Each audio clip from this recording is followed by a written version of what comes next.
bitch up to no good. In the whip, every day with Nikki, she be riding with me, never trip. Rolling through my city with hundreds and fifties. Out the blue, like a crip, but I never bang, no. They know, we been at it way before the fame, ho. Way before the fame. We been at it way before the fame, ho. Way before. We been at it way before the fame.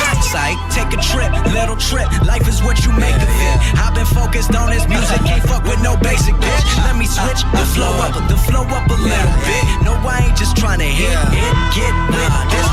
If you really bout it, but I doubt it, yes I do. Seem like all this new shit really just left over residue. I'm coming through. If I see your bitch, I bet she coming too. What it do? We ain't never switch it up, we keep it true. Out the blue, like a crib, but I never bang, no. They know, we been at it way before the fame, huh? Way before the fame, huh?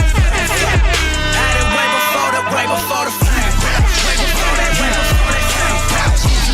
Way before that fame.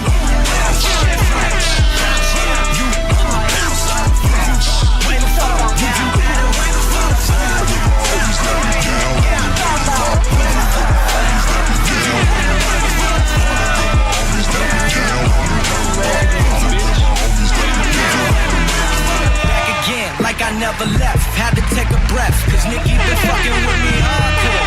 God damn, that's a fucking jam. They know who I am, bitch. Bounce, homie, smoke an ounce. Fucking make a count when my album date announced.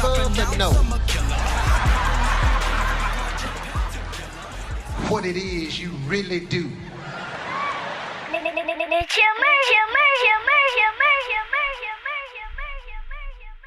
Yo. What it do, y'all? What it do, y'all?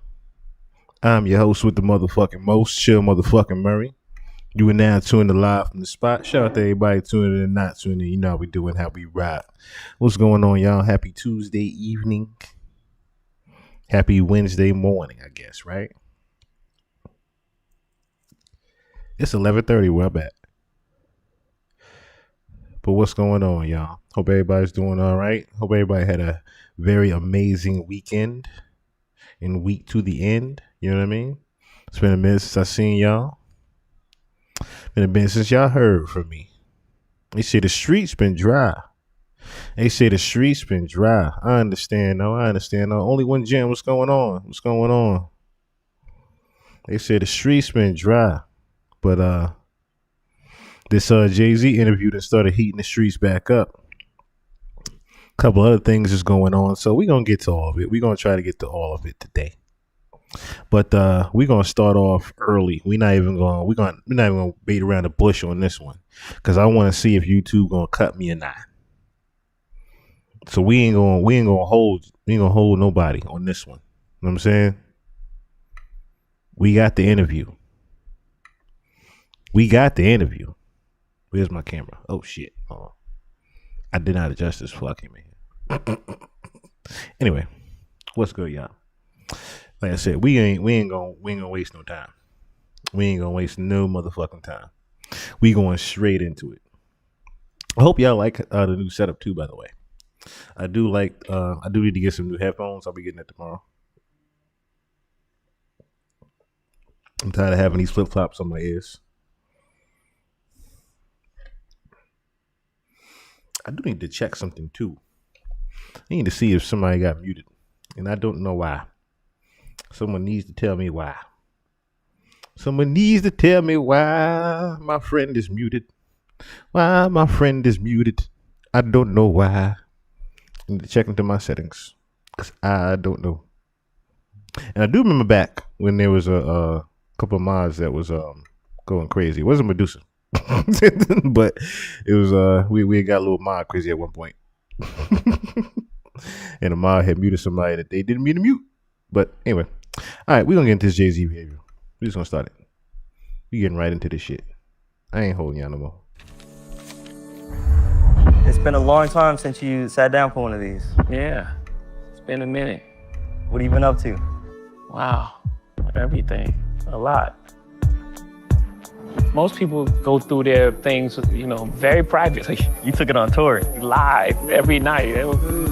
It was so. So let me properly introduce this as well, right? So, I've noticed how Jay's been moving recently. For example, 2 weeks ago, he posted a video. It was a video of him with a at the NFL, what do you call it, the Super Bowl. The weekend before the Super Bowl, those allegations that came out with Epstein, and then there was more allegations that had came out against him. But then there was the jacket that he wore. The game needs me. And I said, "Oh, he's doing a rollout. He's doing a rollout. He's doing an album rollout."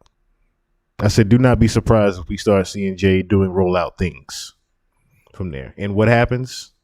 All of a sudden, there's a Jay-Z vinyl that comes out, which we might even look at those videos tonight, because I still have not brought myself to look at those videos. So I think we're going to look at those videos too. Because he dropped a video for Wishing on a Star. And then he dropped the video for, not video, he dropped a vinyl with Jay-Z 30. And now he's also doing, he also changed his name recently to regular Jay-Z. I don't know what the difference was, but just the colon or something like that was different. I have no idea why he did that. But I don't know if it was for like copyright reasons or licensing reasons or what, but too much reality. What's going on? But yeah, now he's doing a concert as well. I think he's going to be doing a Reasonable Doubt concert in the Bronx, from what I've been hearing.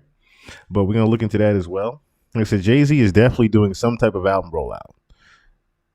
And I can tell he was going to be doing this from the Epstein allegations. I'm like, all right, Jay, if I know Jay, he doesn't like to do anything but do one interview. And then when that one interview happens, usually there is an album because there's music already in place. And I'm pretty sure because Jay-Z does the things he does in his fashion, as far as when he has something he's going through, he likes to use it therapeutically through the music. So I already assumed that he was going to be doing an album based off him having so many different allegations, Rock Nation going through its turmoil, this, that, and the third. I already saw this.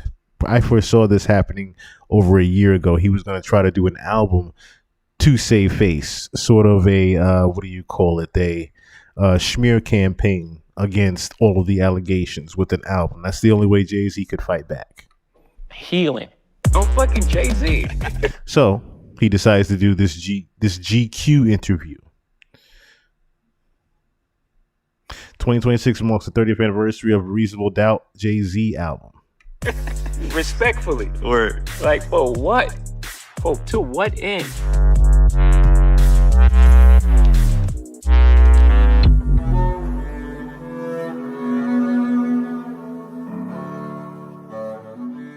How would you rate your 2025? Like, looking back on the last year. It was hard. Really hard. I was like heartbroken. Really? Yeah. I'm glad we got right to that, so we could just get that out the way. Okay. Like, I was really heartbroken by, like, everything that occurred. Mm-hmm. With all, like, we in a space now where it's just, like, almost like consequence is not thought about enough. So everything is so instant. You know what I'm saying? Yeah. And, like, that whole Busby, The civil lawsuit that was dropped, dismissed. that shit took a lot out of me. I was angry. I haven't been that angry in a long time. Uncontrollable anger. Like, you don't put that on someone. Like, that's the thing that you better be super sure. It used to be like that. Like, you have to be super sure before you put those kind of things on a person. Especially a person like me. Like, even when we were doing the worst things, we were doing bad, we had those kind of rules. There was a line, no women, no kids. You hear those sayings, but those are things that I took from the street. Morals, integrity. Code. Those things I took because we lived and died by that. So it's strict for me. Like, it meant a lot to me. I took that really hard. And I knew that we was gonna walk through that. Mm-hmm. We was gonna walk through that. Because, first of all, it's not true. And the truth is, at the end of the day, it still reigns supreme. When you're feeling these feelings, how do you then bounce back and get back to being Jay-Z? I don't know. This is the first thing I'm doing. Yeah. Actually, it was just like, all right, man, we played enough defense. 2026 is all offense. When we first dropped Reasonable Doubt, we sold 34,000 records. we were in like at MTV, like, give us a performance in the last slot. Yeah. And they were like, what? You don't even have a video that we play. They ain't say these words, but you know what I'm saying. The energy was like, you're new. Yeah. Like you haven't proven yourself. But in our mind, the fact that we released an album was proof enough of concept. We did it. That was hard then. We remember, we're not in control of distribution, marketing, anything. We're going like a street level, street team approach to this. And so when we put the album out, that was the win. Yeah. And we had some success. And remember, on the streets, we were platinum. Anywhere you was gonna go, you was gonna hear Reasonable Doubt. Did you feel that way at the time though? No, at the time I wanted a deal. Were you That's why I went to dejected every single almost? label. Huh? Did you feel like dejected or? I wasn't, yes, I was rejected, not dejected. Okay. And you know what I mean? Like every door was, but I always believed in myself. Yeah. It wasn't a moment that I thought, I'm not good enough for this industry. At every rejection, I thought, why do they have this guy in place? He doesn't know what's going on. Like they're slacking. They're not seeing the vision. When you look back at that time, are there things that you're glad that you didn't know? Yeah, of course. It's almost like if you're in the room and you go through this room and you get to the end and you open the door and you're like, wow. And then you turn back and you turn the lights off and it was like pits and snakes. You know, your naive nature just naturally navigated you through the dark. And that's made up for the things that we didn't know. And it helps because you can learn something so much that you just tap out. I think that happens a lot in the music business. Like people get in the music business for the right reasons and they're very passionate about it, but then it becomes Monday. It reminds me of an old Kanye quote of something he said about you when he said, with Jay, you always see the win. What do you think he meant by that? I think that showed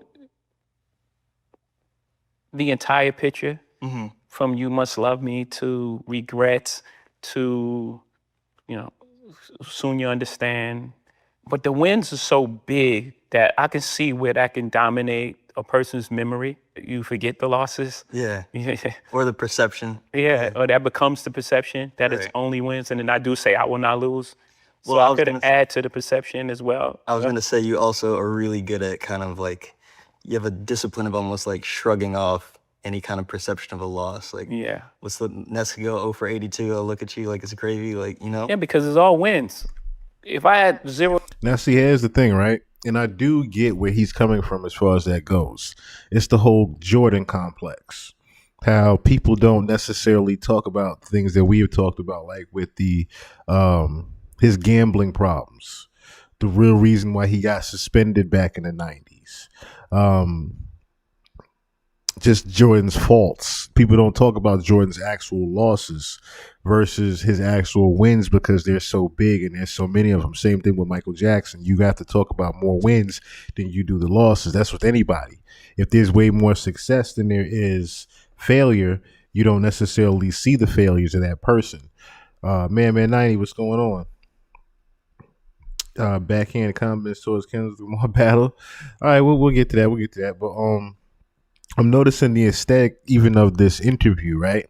So the aesthetic of this interview, for example, of him interviewed by a much younger person, right? This person is probably maybe in their 20s, right? Maybe even younger than that. This person is interviewing him from GQ, right?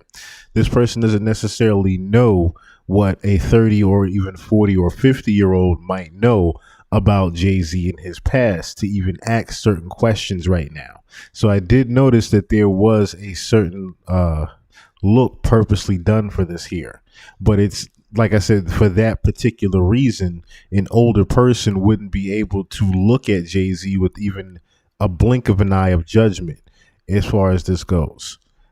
If a younger person is interviewing him, they have no questions. They have no thoughts as far as what he's done in his past. They have no way to actually judge him. So if there was an older person there, there would be someone that would be looking at him with the side eye in a sense, and that would throw the interview off just a little bit.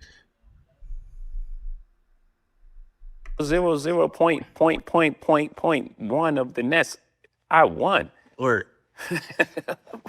It's like I had ownership in a basketball team in Brooklyn.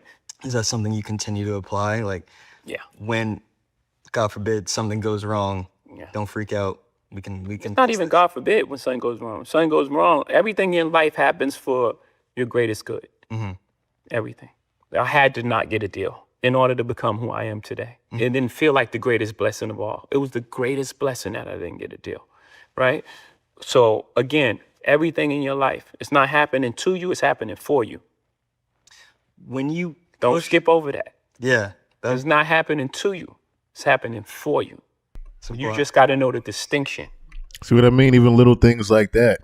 He's so young and so fast. He's not even necessarily paying attention to certain words that Jay-Z's saying. So he doesn't even understand certain intellect that Jay-Z could use in conversation. Everything is just how you relate to it. There's no good or bad. Shit happens. It's life.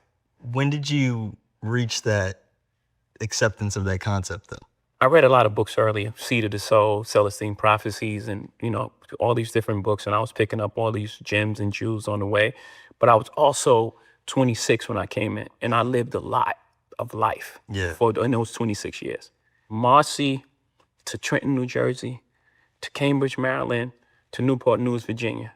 I met all sorts of people, been in all He pretty much told you his studies that he had too, as he was becoming a Mason. sorts of situations. And I came out without a scratch. Never been to jail. 3 shots never touched me. 3 shots never touched me. I came out unscathed. It was very rare. And I was always curious after that. Once you reach that part, like I've had the living, and now I'm like, man, why did that happen? I'm always questioning, like, why did that happen? Why did it happen that way?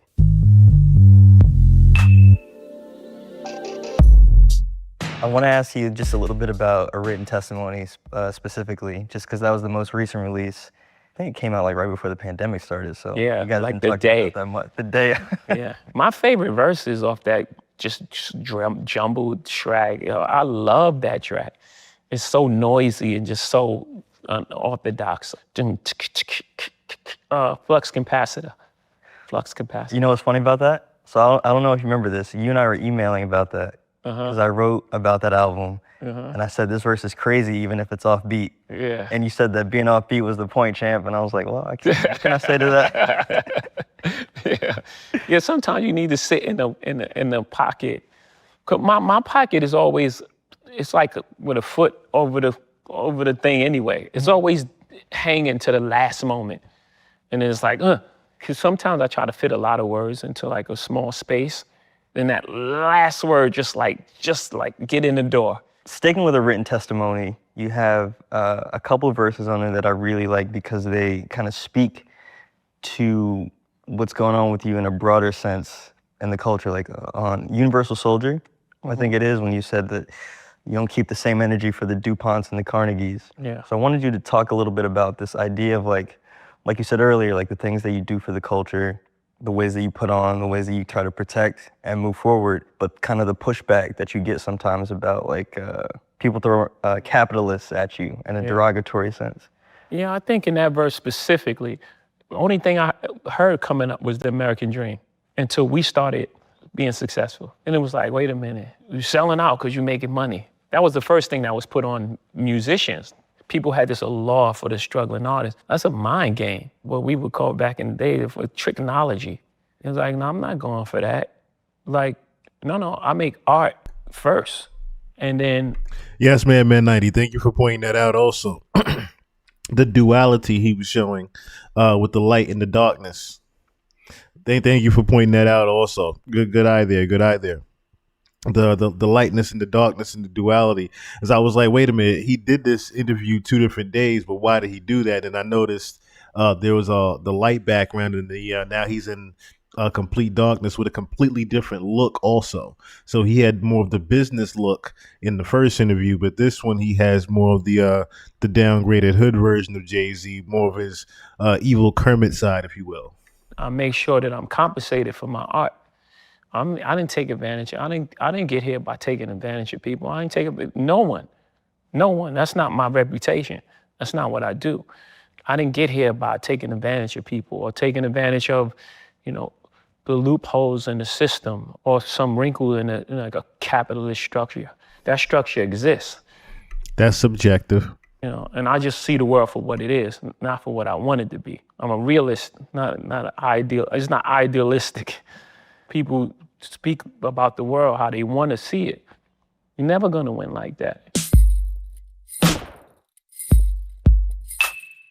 You said something just now though about you pushing independence, right? Kind of like in the spirit of Prince. When you embody that, do you feel like you are kind of setting a mold or leading a charge for like what the successful black man is allowed to do, and like Yeah. breaking these spaces, breaking these confines? Yeah. I even want you to take that out of your vocabulary. Take what? Allowed. You know what I'm saying? Like, we're not allowed to do anything.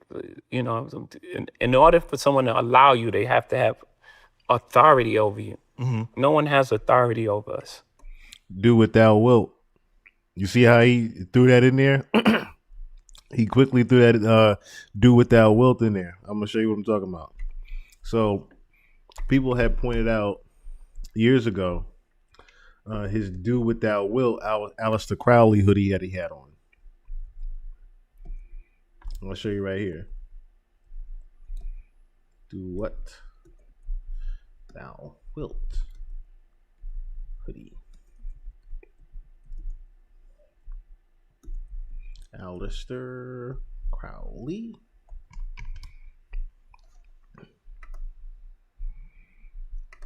Oh, I like how they even have it the side by side here too.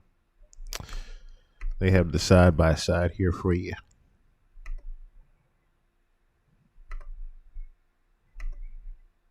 He said no one is allowed to do anything. I was like, oh, I caught what he was trying to say there. Do what thou wilt. I like that Aleister Crowley's saying.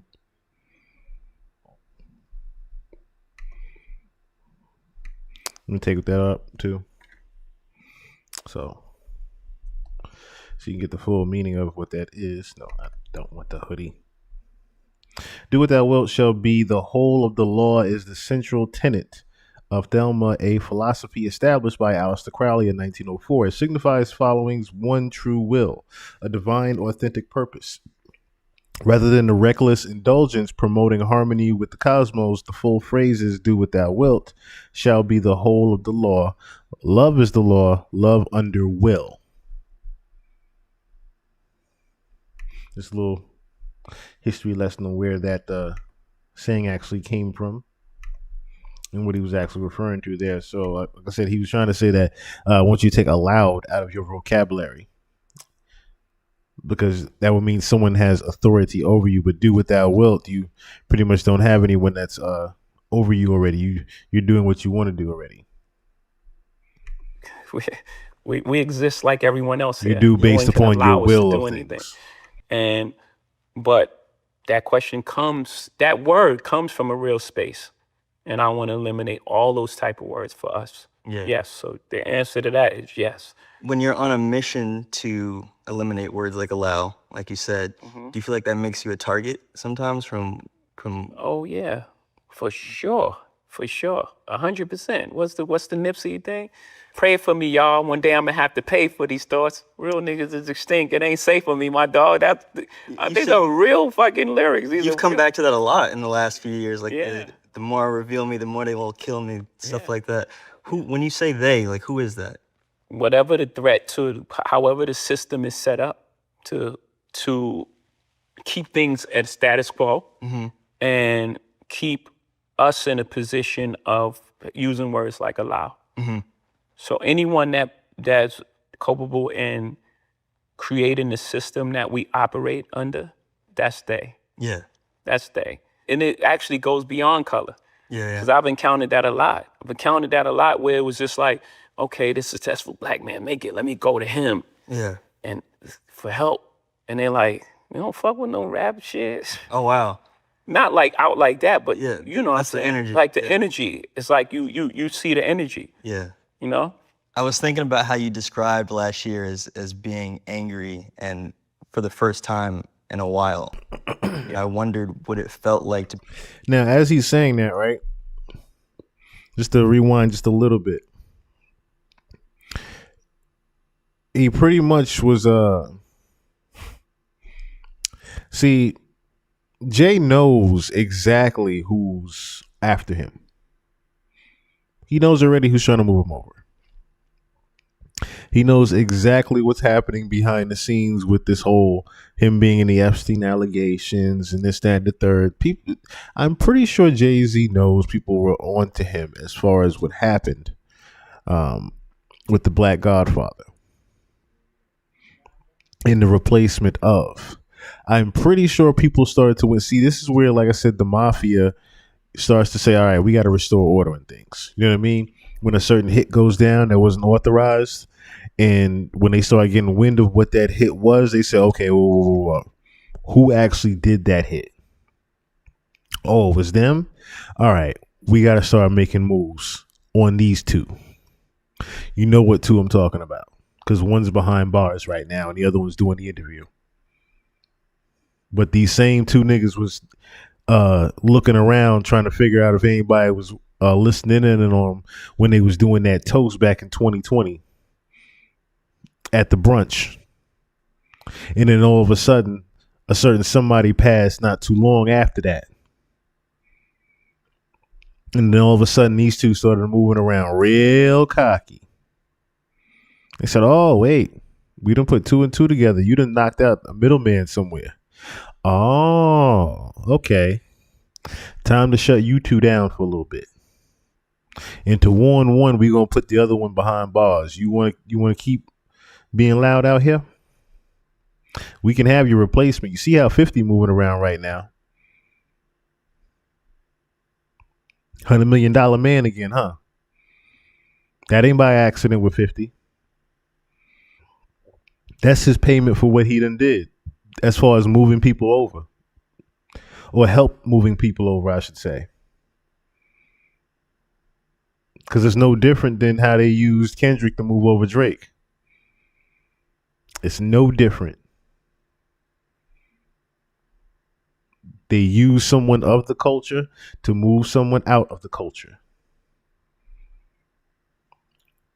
In Jay-Z's case, it's a little bit harder to move him out of the culture because he has the Jordan complex, the Jackson complex. You know what I mean?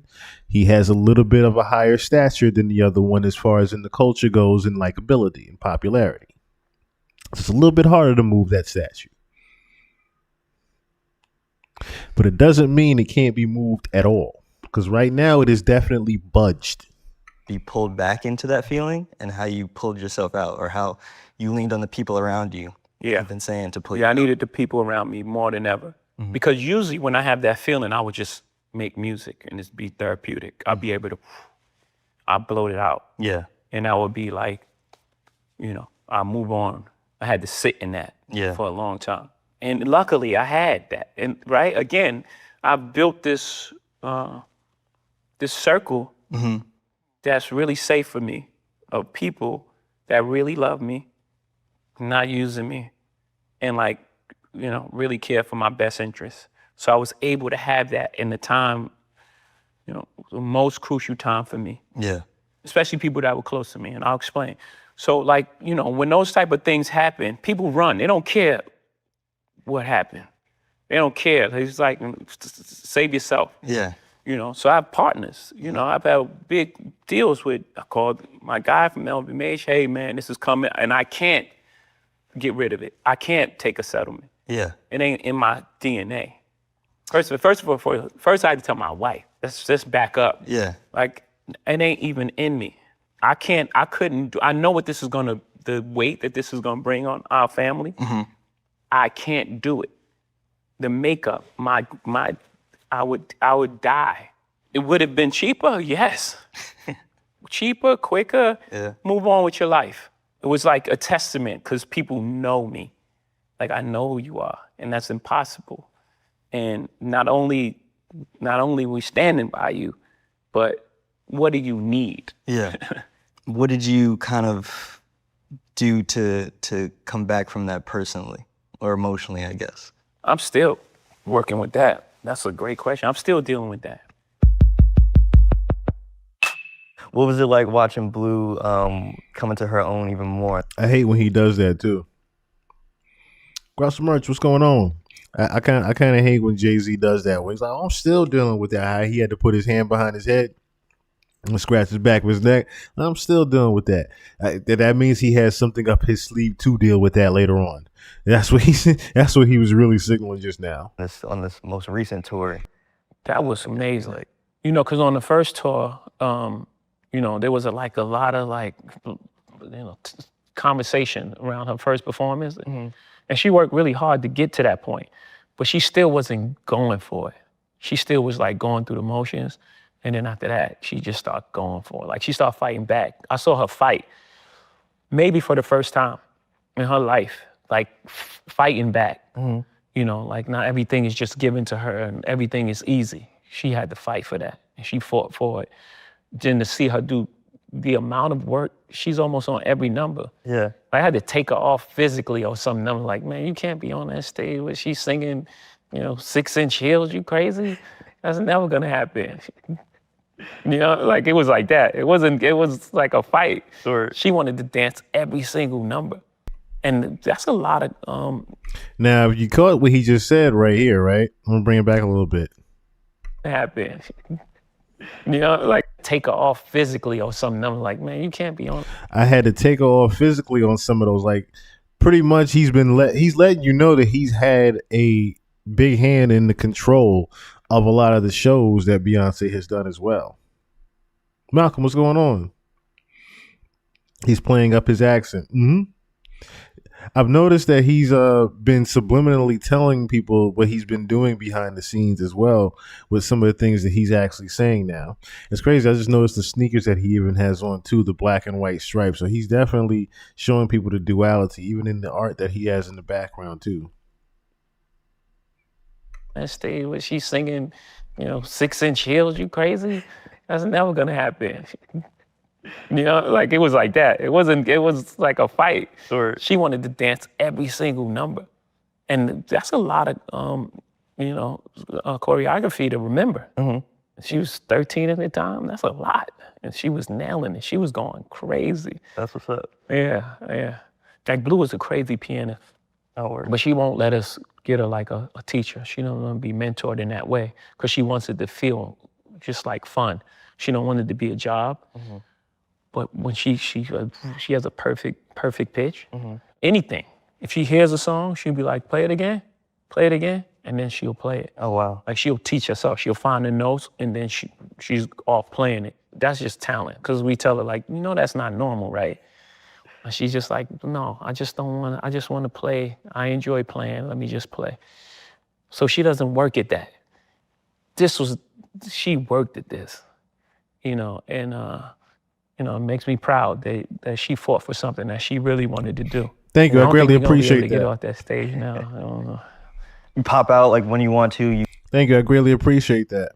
So he's also letting us know that, a lot of people have always said Blue Ivy is like the child of the Illuminati, which I think is a little bit far-fetched. But I will say, I think they've been trying to keep Blue out of Hollywood for the most part and making it be more of a thing of free will versus the other kids that were kind of sucked into the lifestyle, like the Smiths or Kanye's kids. He's always been keeping them away from what could happen to them if they were to be too publicly notarized. You know what I mean? You record when you want to, like you're not in that stricture. Yeah, I think 444 released a lot. Although it's the hardest album for me to make, Mm-hmm. it's still hard to. I can't even listen to 444 because it's the album that I was always afraid to make. You know what I mean? Like you think about, like, man, I want to make an album like just like pure and just like vulnerable and just like the real interior thoughts. Mm-hmm. Not like, this Superman, like this mythical figure. So it's interesting for you to like pinpoint that because, like we were saying earlier, the last time you did one of these like kind of real sit downs was around 444. Now that's an interesting concept. Before he even gets into that point, because I know he's not going to ask this question, I would definitely ask Jay. I said, so wait a minute. So You mean to tell me that your most honest album to yourself you can't listen to? Like, he's literally just said that. And notice how it's in this setting as well. It's in the setting of the evil Kermit. Like I said, the darker side of him. Just call it what it is. The darker side of him, the truthful side of him, the inner Jay. This is the inner thoughts of Jay, not the public figure. This is the inner thought Jay that's sitting here right now. So him even saying that, like, I like the outside perception more than I do the guy that's on the inside, is what he's really saying right now. If you listen to what he just said, like, the fact that he said that his most honest album that ripped off all the layers of Jay-Z. Like, remember, it started off with a record called Kill Jay-Z.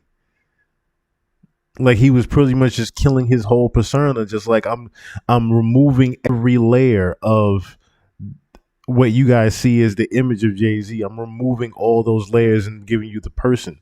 So, it was a great album as well, right? If we're talking about lyrically, just to be honest, the thing is, for him to say that his most honest rip off all the layers album is something that he can't even bring himself to listen to like that, that says a lot right there. That he's not necessarily still, it's crazy to be of this age, 50 plus years old, and you're still not, it sounds like, all the way comfortable with yourself. If it took you even that long to rip off all the layers and you still can't even bring yourself to listen to your most honest body of work. That's interesting right there, Jay. When that had like just happened and just come out. So I'm curious now, like, what it's like that it's been some time since that and how you've kind of evolved with those changes and going through that door, like you said. I'm super proud of the work that I've done and put in, and to be able to do that in front of the whole world. Yeah. Like, most people, you know, they get to, you know, go through their things, you know, very privately. Right? You took it on tour. Live every night. It was so healing for to, like, everything is love. That's a real chapter in life that you know, it got recorded. Everything is love. You're rapping like really, like, there's some crazy verses on there where you're just like flowing nuts. Like, Yeah. friends and nice, you know, like. Yeah, thank you. And I'm a fan of my wife's creativity. She's a monster in the studio. She can hear like a sound off of like a drum 8 months prior and be like, what happened to that drum that was, remember that song that I'm like, no. And she'll pull out a drum sound that's like needed for that moment. You know what I mean? Like, she's a great producer. So when you're around that type of talent, it's just like, again, you know, you're in that type of energy, you know, people bringing music and, you know, it's just a vibe. So those verses were just crafted because we were just having a good time. It feels like you and her are in a real creative zone too right now. Like, correct me if I'm wrong, but I think like the last couple albums she's put out, I've noticed your name in the liner notes a lot too. Like, I can kind of picture you like in the studio flowing like Unicorn is the uniform you put on, you know? Yeah, but, you know, again, it's that energy. Like, I know what she's trying to accomplish and anything that I can contribute. I mean, my family, first of all, you know, I thought it was super important and a challenge and fun to be in the room. Does that give you some of your own creative spark to get back to your own zone and get the pen out? It actually does the opposite. Really? I'm actually fulfilled in that space, you know what I mean? Just to be like, you know, a small cog in that wheel. I'm getting out that creativity. But again, I was just so like heavy. And I don't know how to make music that's not reflective of how I'm feeling at the moment. It would have been fiery, That would have been. but I don't know if it's done more harm than good. You know what I'm saying? Like, I don't know, because, you know, I have a lot of like scratch ideas and they like all bad. I gotta be honest, they're bad. It's just like all bad. The streets really wanted you on that Clips album. Yeah, I was close. But I think the first thing that I say, it has to be said from me. You can't be like a. I don't want to be so rigid with it though. I'm gonna keep that open. So I'm gonna take that back. But at that moment, I was like, yeah, I want to do something, but in order for me to move forward, I got to get this shit out. I got to get it out. When we're talking about putting on for the culture, what does it mean to you to be at the helm of a cultural Shit out. I got to get it out. When we're talking about putting on for the culture, what does it mean to you to be at the helm of a cultural event so important as the Super Bowl? I think everyone should experience music in its totality. And for a lot of years, it was only one side of music that was being represented. Yeah. And we got the opportunity to create a more balanced idea of what popular music is today. Yeah. I'm not going out on a limb. This is the most famous people in the world. Now, I do notice already, just looking at the time, I'm not stupid here. So I noticed already they've gone past, say, for example, the Busby thing, right? Notice how he only wanted to talk about something that he won. He didn't necessarily, like, again, only talk about the wins over the losses. He didn't want to talk about what happened with Epstein. Notice how he didn't even mention his name being involved in the Epstein files. That one just went way over everybody's head, I just noticed. Even the kid, he didn't even get to ask him about what did he think about his name being in the Epstein files. He didn't get to ask him about that. Notice that part.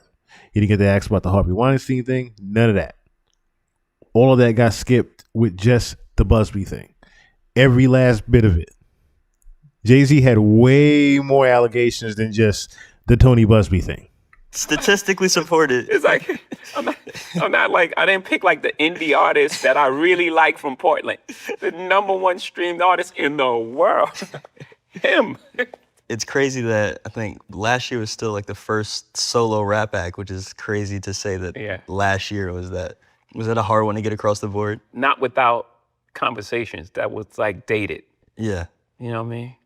It's like you said, the stats show Kendrick broke the audience record. Yep. It's not rocket science. It's like this is the music of our time, and it should be represented on the biggest stage because these are some of the. I'm not saying they're the only artists, right? Obviously, other artists would be offended. Yeah. But I think that was the right choice.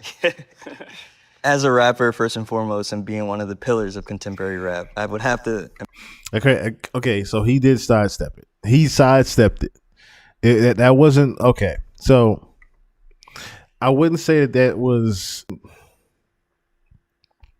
So, because I get what you're getting at, Madman. I get where you're getting at, Madman 90.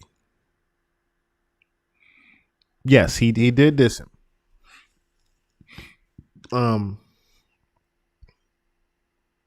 He did mention him on Murals. He did mention him on Murals, on Whacked Out Murals. He did mention him, but I still don't think Jay is going to address that publicly right now. I think he'll wait to say something more on the album that comes from Jay. Let's just say that. I don't think he's going to publicly talk about that right now because, like I said, I get where he sidestepped even that. He sidestepped the Kendrick slights. He sidestepped the J. Cole slight. He sidestepped a lot of people that have been mentioning him. I'll say that. Notice how he didn't even bring up Drake's name, but he knew that that's what that question was referring to. He didn't mention anybody's name but Kendrick because that's who actually performed. But notice how he knew who they were talking about. He just didn't want to mention any of their names just to make it the think piece. You know what I mean? The clip. Imagine that you got a special kick out of watching that show, though, in particular. Yeah, for sure. Yeah. And I thought it was brave. I thought what he did was brave, and it speaks to who he is as a performer. Mm-hmm. He could have made it a little easy on himself. Just aesthetically and like what the No. Aesthetically, it was beautiful. It was flawless. The artistic choice to play the new album was a choice, and brave in front of that big of an audience. Because even if 10 million people know some of these songs, there's 120 million people that's like, what is he doing? And as an artist, to stand up there and do it and complete your vision was like, I had to I had to tip my hat. Like, I have high respect for him already.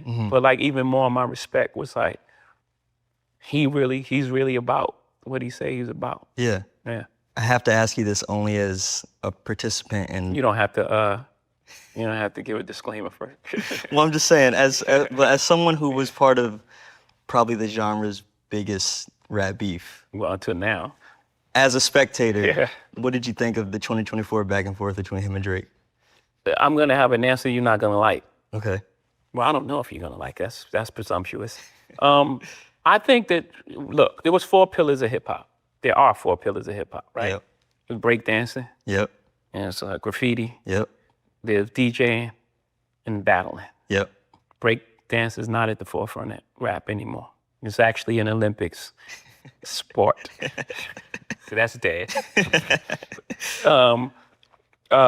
Graffiti, Yeah. beautiful, in certain places. Yeah. And even in like, major art and like Keith Haring Yeah. Yeah. and Basquiat, actually, a street artist, Yep. took it to a next level. It's not part of hip hop. DJing, the DJ was in the forefront. It was Jazzy Jeff and the Fresh Prince, Right. Yeah. Eric B and Rakim. Yeah. You don't even know the DJ for half of the artists anymore. Who's Drake DJ? I have no idea. Okay, Couldn't tell you off top. that no longer exists. And the last pillar is battling. We love the excitement, and I love the sparring and the music you get.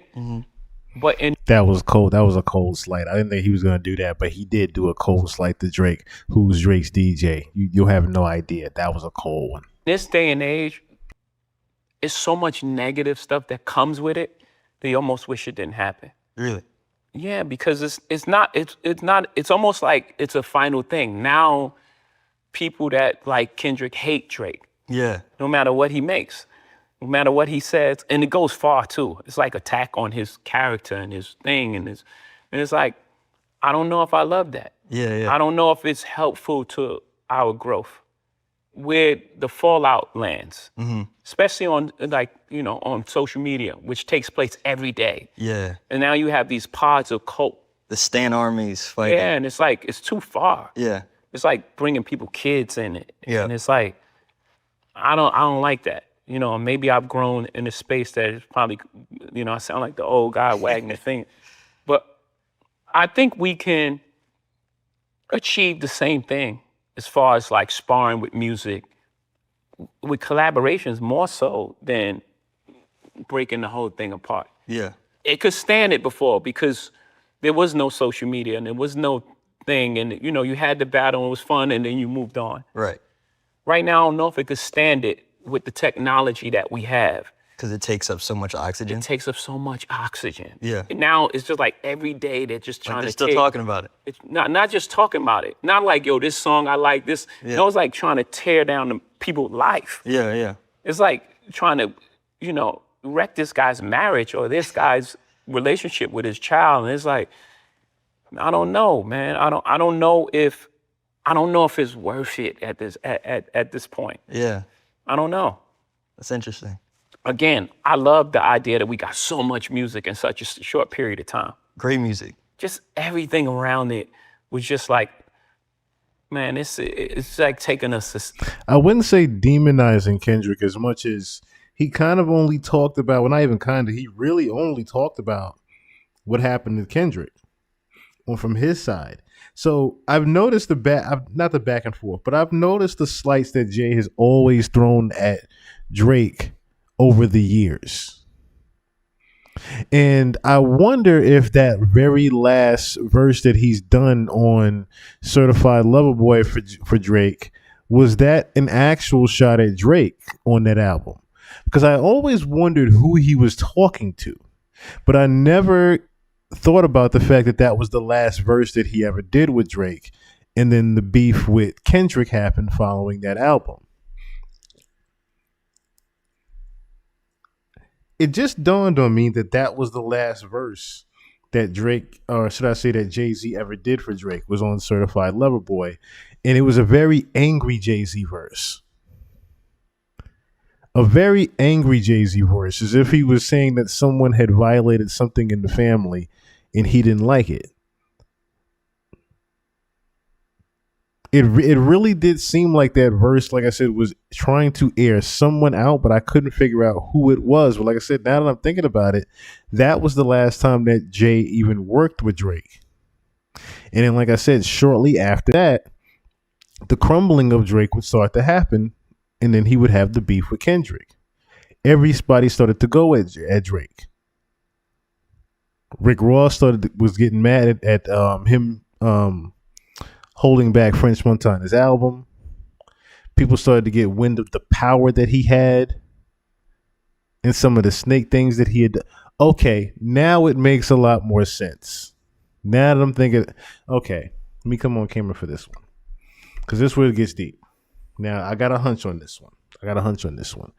Only because, and this is only because I know Jay has, okay, so remember when I first started talking about the Kendrick beef with Drake, and I said there is a underlying meaning to, let's just say, there's a string attached to Triple X Tentacion.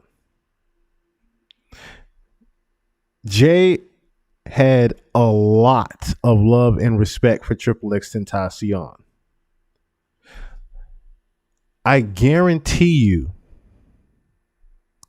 that mafia style verse where he sounded very angry of someone violating things in the family, I guarantee you that was him letting Drake know that he knew about the hit that he put on to Triple X Tentacion allegedly. I guess I gotta say allegedly, but I mean, you guys heard Daylight say it in the Vlad TV interview that Drake told him he got Triple X Tentacion hit, on top of the subliminals of the Travis Scott video in Sicko Mode, amongst other verses that Drake has done subliminal things at. I'm not trying to take it off Jay-Z. What I'm getting at, like I said, is the string that's attached to Triple X Tentacion is Jay, and Jay knew that Drake did something or had something to do with Triple X Tentacion being hit and taken off. There was something that was going to happen within the industry and the movement and way things were going that had something to do with Triple X Tentacion, and he was not supposed to be taken off this earth sooner than he was. And I think Jay was very upset about that. And not only that, I think the industry started to get upset about that behind the scenes because of how loud Drake was boasting about what he had gotten done and how much power that he had within the industry. Like I said, there's very mafia style things that go on within the industry. And I'm getting, like I said, I'm getting the feeling that that's exactly where this beef, like I said, really started to take off as far as giving Kendrick the green light. Because I said someone gave him the green light. Because I remember that February when that verse came out, and everybody knew that he was going at Drake. I said somebody gave him that green light. Because this didn't just brew up for 10 years of him waiting for no reason. Somebody gave Kendrick that green light to do that. And I think that green light came from Jay. And the rest of the industry followed, as far as trying to dismiss and move Drake. Because like I said, even now in this interview, I keep hearing Jay throwing these slights at Drake. And this ain't the first time that Jay has thrown a slight at Drake.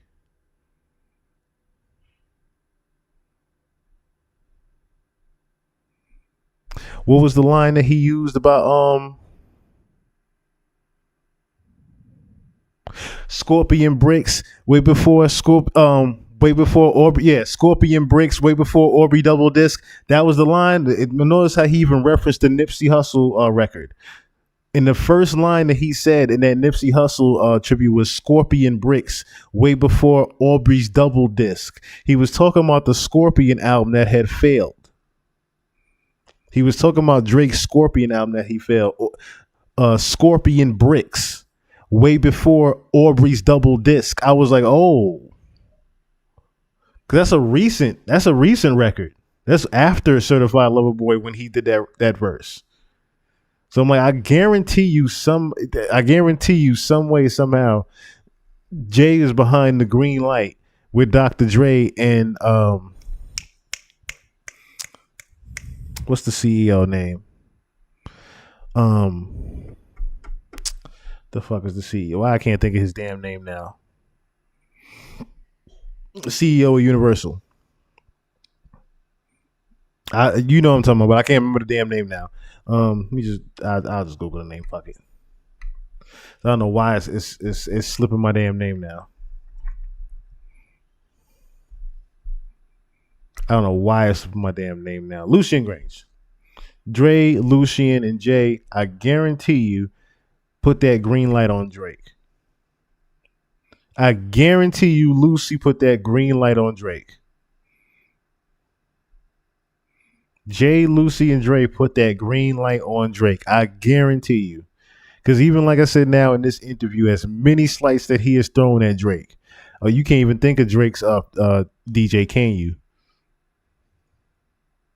And then he's talking about, this guy was just trying to, destroy this guy's family and talk about this guy's child and, ruin his relationship and his marriage. He ain't talking about nothing that Kendrick was talking about Drake, did he?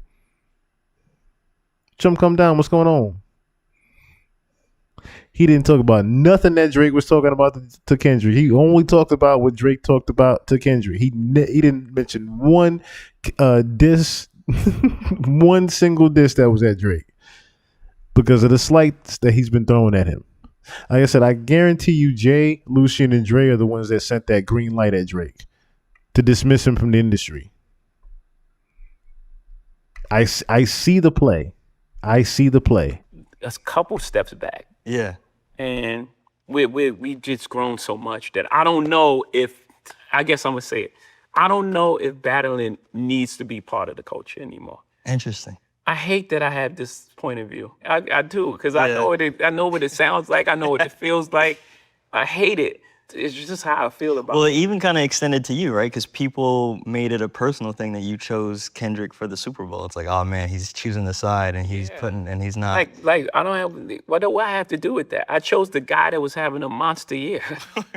I think it was the right choice. Word. It wasn't in some sort of alliance to a battle. I don't. Yeah. What I care about them two guys battling, like, what's that got to do with me? Word. Have at it. Have fun. It's almost like, not just me, by the way. They drag everybody in it. Like, everyone's part of this conspiracy to undermine Drake, I guess. But, like, what the fuck? Like, what? I'm fucking Jay-Z. See what I mean? Even there. You think niggas trying to undermine Drake. Who the fuck is you? I'm Jay-Z. Even right there. Yo, I got to play the verse now. I got to play the verse now. Now I got to hear the verse. Now I have to hear the verse. Oh, I have to hear the verse. Oh, I got to hear the verse. I got to hear the verse now. What is it?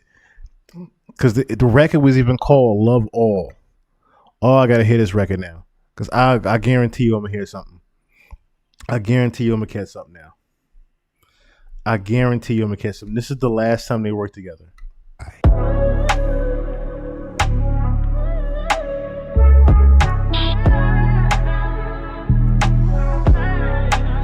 Never had a lot, this is all I need. People never care till it's R.I.P. Niggas turn their back on me for no good reason. Loyalty is priceless and it's all I need. Can't burn a bridge just to light my way. Lot of 42 on the flights I'm taking. I already hear with that. This sounds so different now in 2026. This sounds so different now. Just even that record, just even that beginning right there. Niggas turn their back on me. That's like, yo. Pouring out my soul and it might sound crazy. Lot of falling outs help me build foundation. Never had a lot, this is all I need. People never care till it's R.I.P. Niggas turn. People never cared till it's R.I.P. Wow. They really were talking to each other in the record. Drake was really talking to Jay like, yo, you never cared about this shit until all of a sudden that, right? Like, what you mean? That's interesting. That is interesting. That is very interesting there. Niggas never cared till it's R.I.P. Wow. You didn't care until I got this so-called hit off, did you? They back on me for no good reason. Never had a lot, this is all I need. Lost individuals is all I see. Grab the top spot like part of my reach. Woke up one day. Lost individuals is all I see. Grab this top spot like, yo, this sounds so different right now. And it was all on me. If it comes down, it's gonna fall on me. Lot of 42 on the flights I'm taking. Long way down from the heights I'm chasing. Just touched down, I was lights out in Vegas. Girls checking in cause my lifestyle dangerous. Hard to tell people that I'm all out of favors. Call me for songs or they call me for paper. Turning off my phone for the night now, baby. Pouring out my soul and it might sound crazy. Some of my niggas don't love me. We should sit down before shit turns ugly. We should sit down since you said things about me. Never had a lot, this is all I need. People never care till it's R.I.P. Niggas turn their back on me for no good reason. Loyalty is priceless and it's all I need. Can't burn a bridge just to light my way. Lot of 42 on the flights I'm taking. Pouring out my soul and it might sound crazy. Lot of falling outs help me build foundation. Never had a lot, this is all I need. People never care till it's R.I.P. Niggas turn their back on me for no good reason. No good reason, huh? Niggas want to kill me and y'all still with them. Nigga, y'all chill with them. And y'all wonder why we not friends. Best thing I could do is not build with you. When I could destroy you, that takes some fucking discipline. Bruh. Why cannot I why with them. And y'all wonder why we not friends. Best thing I could do is not build with you. When I could destroy you. Best thing I could do is not build with you when I can destroy you. Take some fucking discipline. I could send a team to come drill you. I got $1 billion or 2, and I know where the fuck you live. Niggas gotta chill with talking gangster. You should just thank us. Humble yourselves a little bit. Oh my God. It is making so much more sense now.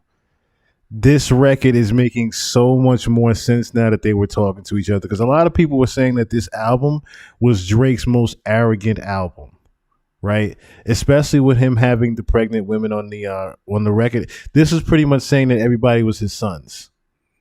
He was trying to say that he was pretty much running the game. This is when he was at the top of the game as far as even having the ownership at Apple, having the ownership at Universal, having points on people's albums, having ownership of people's records, being able to push it back. The French Montaigne. This is all of that mixed into one. This is, like I said, the pinnacle of Drake's career right here. This was at the tippy top of prime Drake. So I can literally hear where these two were saying, yo, nigga, you needed to chill out. You need to chill the fuck out with the power that you have right now. You are doing way too much too loudly. This ain't the same Sean that you knew once. I don't shine shoes, this ain't what you want, no. All that back and forth on the internet. Nigga, we don't tennis that. Y'all gotta do something, yeah. Only thing we respect now is violence. Anything besides this, we playing violence, I'm public enemy. Niggas want to kill me and y'all want me to be friendly. Niggas want sympathy after they want to end me. Be those closest to it, be the very ones to envy. Shout out to the family. I don't want no friends no more, not many understand me. Everybody wants something. You know the price of everything, but the value of nothing. With everybody, something. You know the price of everything, but the value. Never had a lot, nothing. This is all I need. People never care till it's R.I.P. Niggas turn their back on me for no good reason. Loyalty is priceless and it's all I need. Can't burn a bridge just to light my way. Lot of 42 on the flights I'm taking. Pouring out my soul and it might sound crazy. Lot of falling outs help me build foundation. Never had a lot, this is all I need. People never care till it's R.I.P. Niggas turn their back on me for no good reason. That's incredible listening to that in 2026. It sounds so different now. Life of a Sneaker Mama, what's going on? Yes, I do think so. I do think that. I mean, why would it be far-fetched? We're talking about hip-hop, right? We're talking about the same music that Cannabis dissed LL on the what 4-3-2-1. We're talking about the same. We're talking about the same hip hop, right? Rap is rap. I said, Cannabis had no remorse on dissing LL on 4-3-2-1, knowing LL was on 4-3-2-1. They went at each other on 4-3-2-1 first. It happens. People go at each other on records. Hell, remember the accidental Luda and T.I. battle? Where Luda said T.I. was going at him in the record, so Luda said, "Oh, I got something for your ass," on the same record. It happens. I guarantee you, Drake sent that verse to Jay, that song to Jay, and Jay had already got wind of what happened with Triple X Tentacion, and Jay responded in Jay fashion in that verse mafia style. Because I'm like, yo, he's talking real mafia style on this. Now, Pound Cake, see, that's the thing. They've always had their little friendly back and forths on the records. It's always been friendly, though. But this was the first time that he talked real mafia style to him. He talked real mafia slick style to him. So I was like, who is he talking to that he is so angry at right now? I never thought about that all these years that he was talking to Drake. Never thought all these years, putting it together now, after the beef with Kendrick and the big campaign to basically devalue Drake and move him out of the way of the culture, just pretty much just downsize him in the culture. Why not build you when I can destroy? Why build with you when I can destroy you? That line right there made so much more sense now. So much more sense now. Why build with you when I can destroy you? That part right there made so much sense 4 years later. or do respect to him. I'm fucking old. Do respectfully. Word. Like, for. And just to bring it back, what he just said, just to put the icing on the cake. To undermine Drake, I guess. But like, what the fuck? Like, what? I'm fucking Jay-Z. or do respect to him. I'm fucking old. Do respectfully. Word. Like, for what? To what end? Yeah. It couldn't be that these guys just don't like each other. Yeah. And I think they haven't liked each other for a long time. Before you had anything to do with it. For a while. Yeah. I think this has been brewing, just like me and Nas was brewing. Yeah. It didn't happen at the Summer Jam. That happened, the Lexington TV sets, the minimum, whatever. It was a whole bunch of stuff leading up to that point. Myth what is the Myth slugs in your hat, right? It was slugs in your hat. It was a bunch of like little things that led up to that point. And then when it happened, I actually regret that because I really like Nas. He's a really nice guy. But also to your point, like I remember I was like 10 or 11 when that happened. I was like, pick a side. Well, I was on your side. Yeah, I can clearly. But my position was I can't go out and buy Stillmatic or ask my parents to buy Stillmatic. Yeah. But I'm gonna borrow it and burn it because I can't deny one mic, you know? Like I want to hear it. Yeah. But I ain't supporting them. Word. Yeah.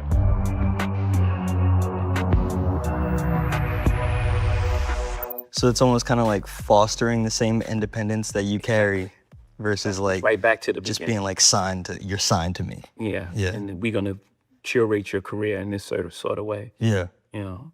I never was comfortable with that anyway. With being an artist's charged. expression should be their expression. Mm-hmm. I really fall back. That's I think what happened with Cole. Like just the narrative around Cole is that we didn't love Cole. No, we believed in him enough to let him find his journey. Yeah. And he found his path. It took him a minute. Yeah. But he found his way. Was that something that you had to learn yourself though too? Because Cole will tell the story about how like you wanted to sit him with Stargate and maybe think about that single. Yeah, I was giving him a chance to take his talent and show it to the most people possible. Yeah. But his way.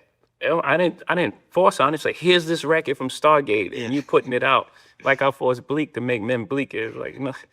I mean, I think that worked. Bleak, my little brother. But he has to listen to me.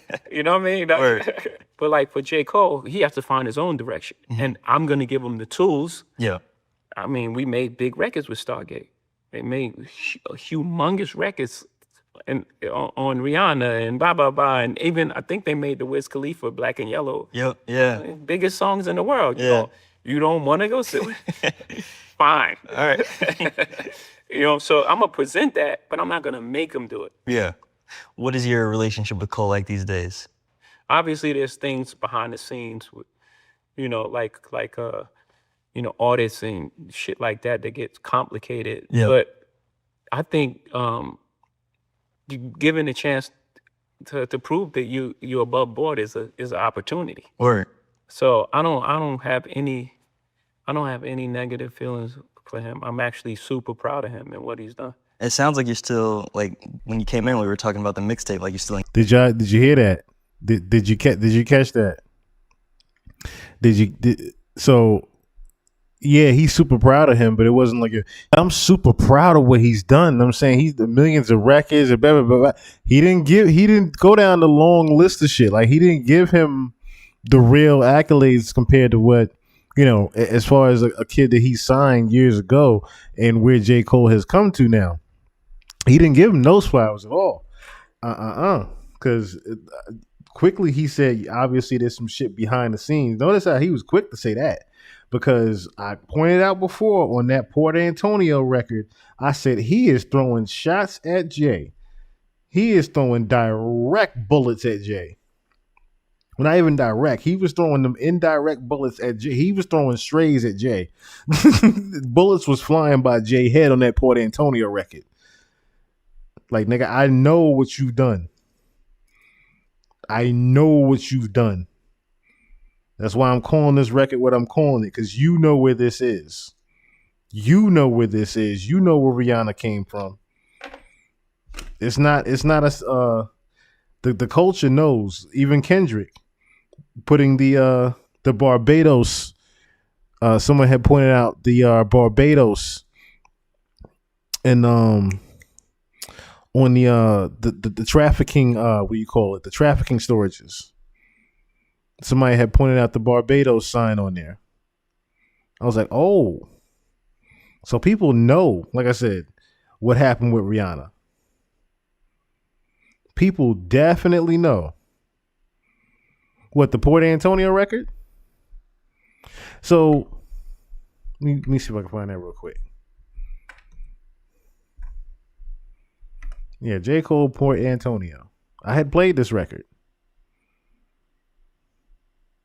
Hopefully they don't shut me down. Uncover the Italy of your dreams. Don't worry about it. On It's a just journey ad. tailored to you.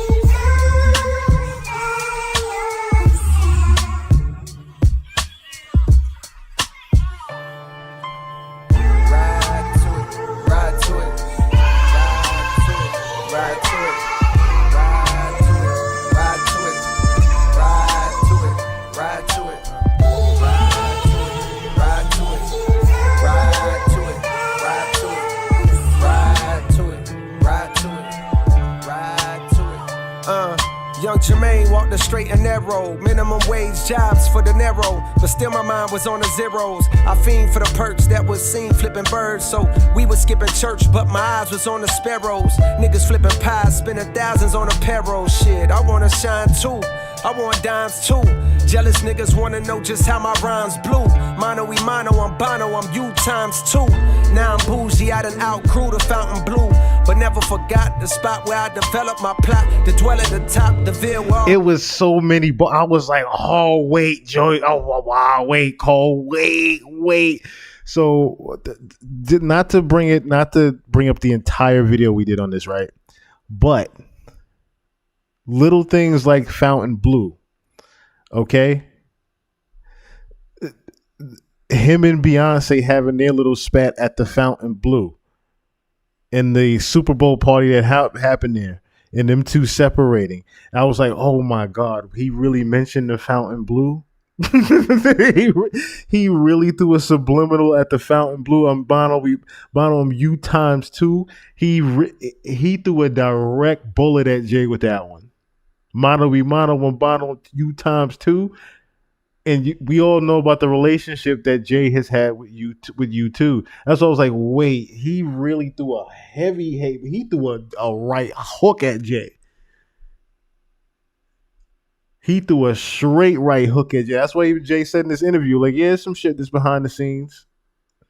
But he threw a haymaker at that nigga head in Port Antonio. And see, the biggest subliminal, and see, you even see it on the Reddit here. I'll show you guys when you Google it. Let me bring up the where is it? So it's the Port Antonio. When you Google Port Antonio, right? Port Antonio is a known spot for human trafficking and abused children. So, in fact, opened a center for children who were victims of trafficking, etc. The high school even has a anti-human trafficking club in Port Antonio. So that was one of the, and that was from the Dark Kenny, Kendrick Lamar Reddit right there. So a lot of people have started to catch on to the same thing that I said in my video. I was like, yo, that's a known human trafficking spot that he was talking about with Port Antonio. I was like, oh. I was like, yo, to boldly name the record Port Antonio. I was like, and then throw the shots at Jay like that. I was like, oh my. That's why I was like, the culture is starting to speak. Even with, like I said, Kendrick been throwing his shots at Jay. Now Cole throwing his shots at Jay. I was like, yep, the people know. Is what is starting to be said now. People know. So like I said, even Jay saying now, like, yeah, some shit that's behind the scenes, because there's people that have been talking already. Like, yeah, we know what you did with Rihanna, brother. Among others, we know what you did with Rihanna, brother. Engaging with the work as a fan too. Yeah, Clue sent it to me actually. Oh, word? Clue, not Cole. Yeah? He sent it to me because he's proud, right? Yeah. Think about Clue, like he have like a resurgence behind it. Yeah. I want to go back to this idea we were talking about just doing things the right way, even when that comes to like attaining wealth and continuing to amass wealth. We're talking about B-sides. One of your illest lines to me is, face to the ceiling, race to 1 billion, heaven on earth, will his wings still fit him? So, like, what's the answer to that question? Is it a constant struggle to maintain? Your morality defines who you are, right? It's not what you've attained. It's not a dollar amount that changes you. Yeah. And if so, what is that dollar amount? When does it start? Is it 100,000? Is it 150? Like, at what point, if it's a cutoff, if it's like all millionaires are bad. Yeah. Okay, so at 999,000, I'm good. It can't be that way, right? It doesn't make any sense. The system is set up against me, against us. But I'm talking about my specific struggle. Yeah. Everything was against me. See what I'm saying? He even knows. He knows. He definitely knows everybody pretty much has gotten on to him. He knows that, as he says, they're at them, pretty much the elites want him to be devalued now. It is his turn to be devalued the way Diddy was devalued, the way Drake was devalued. He knows it's his turn to be devalued.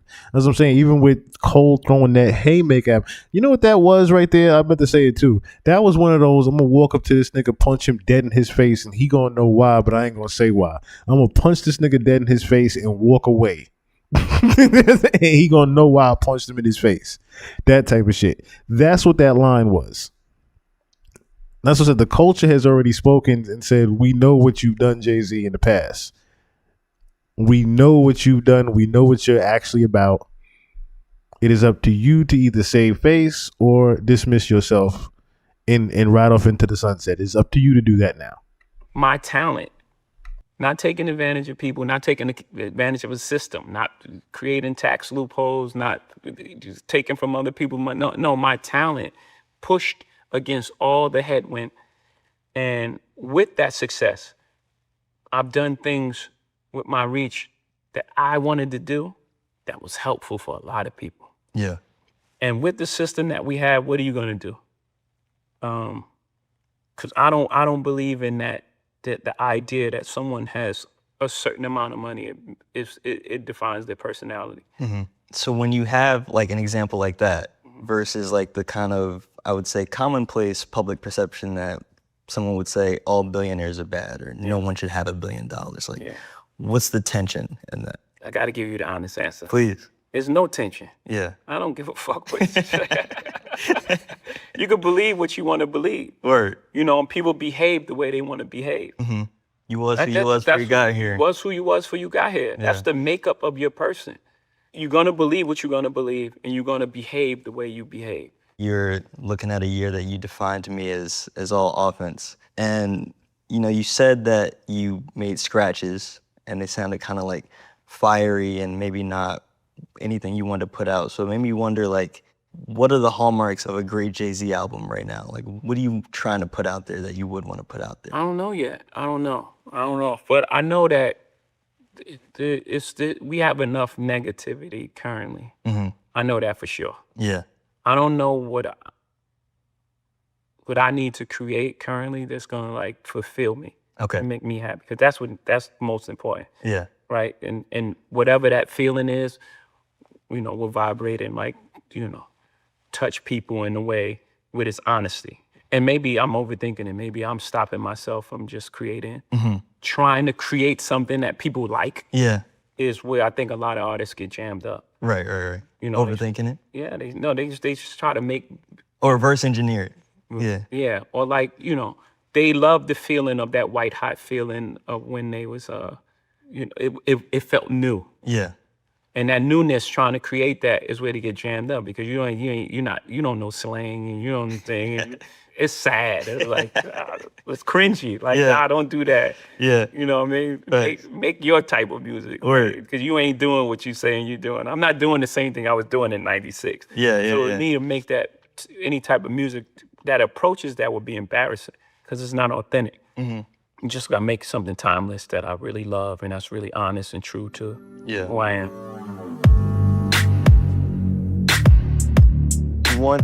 So pretty much he was trying to say that he might be making an album, but he's not making an album now, which I think is a complete lie. I think he has records and he is dropping an album. I think he is dropping an album. Said to the Russian billionaire that you were doing business with, I think with the Nets or Barclays, Mikhail, and you were saying how he showed you that, like, you both stayed at the same hotel and you were on one floor and you thought you were staying on the highest floor. And then he revealed that there was an even higher floor that he stayed on. And that lesson to you was that there's always a higher floor to climb. So I wanted to check back in and see if you still feel that way. Like, do you feel like you've reached the highest floor or there's still floors to climb, and what the next however many years looks for you? Yeah, they're more start because I thought the highest floor in the building was the end of it, right? The next step is like owning the building. No, you're staying at my hotel. That's hard. I think in that way, if we just stay childlike and stay curious, there's always going to be another level.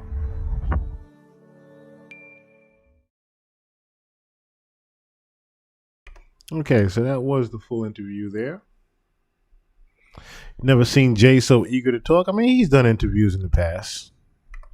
He's done his share interviews in the past, of course. But he's also, you know, he has also been he's been more vulnerable than before. He used to never be this revealing to people. He was always, for the most part, scared to do that. He never wanted to, and even now he's like, that's what I said. You have to point out little things where he's saying he doesn't like listening to his most honest body of work. Little things like that you have to pay attention to, because it's like, what do you mean you don't want to listen to your most honest body of work? It's pretty much telling me that you don't necessarily identify with your real self all the time, because you even see yourself outside of yourself so much that you have to, you know, more so pay attention to that public perception more than anything. that's what starts to happen. So I think Jay is at that point where, Sloan Bellows even talking about that transition point where he's accepting the fact that he's no longer the head guy of the culture. Because for someone that knows that they are the head guy of the culture, like Jay does, and to be nervous of even putting out records right now, that speaks volumes right there. It's like I said, he's saying that he already understands that he's not the guy anymore. And him trying to be that guy right now would be so wrong right now when so many people don't even see me as that anymore. He knows he's on his way out. So why even try it right now? And crazy thing is, in transition to that, speaking of Jay-Z, I'm not going to say small, but a crazy incident ended up happening at an Oscar party of his. I think you guys know what I'm talking about. The Justin Bieber Usher incident. You get career. Do you know Raymond Usher? Hold on. Today on TMZ. I gotta tell you, the male contestants on the really wrong, but Move this up. what that Players. Let me move this up. Matter of fact, I'll move it out. 'Cause I can just talk about it my damn self. I can just talk about it to my damn self. Okay, so there's reports that came in about Justin Bieber. Guess I'll just mute that. About Justin Bieber and Usher had gotten into an argument at an Oscar party at the Jay-Z and Beyonce after party.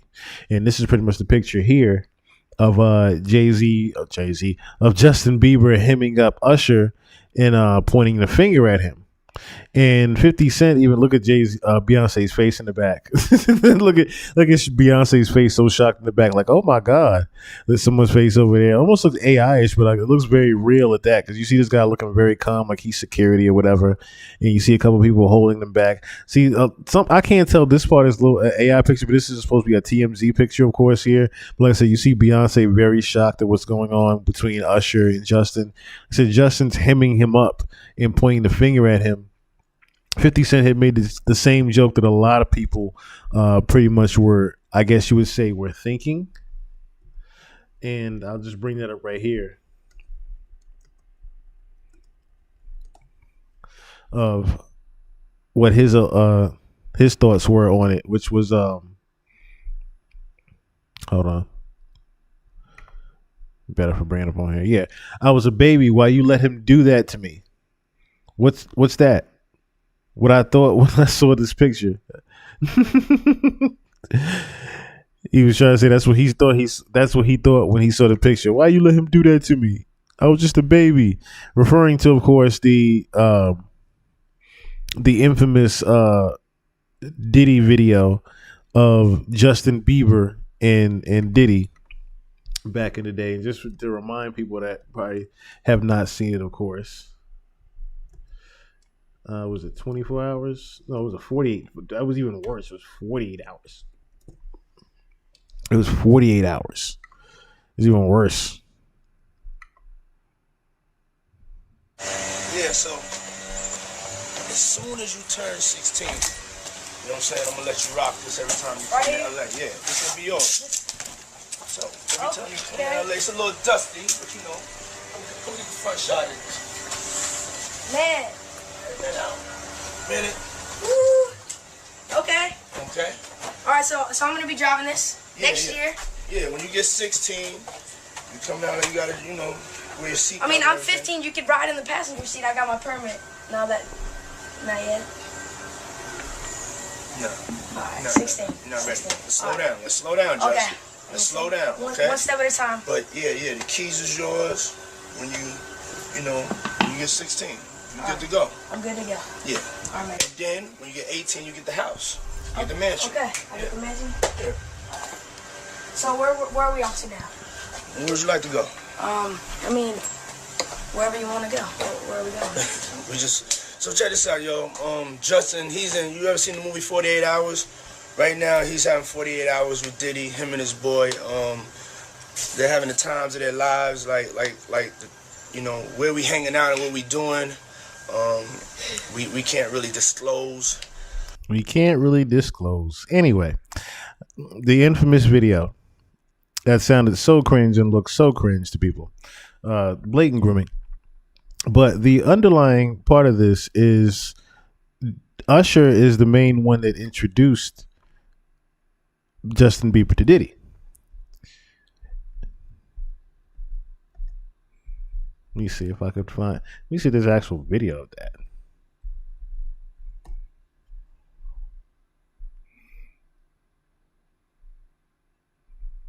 Let me see if there's a video of that.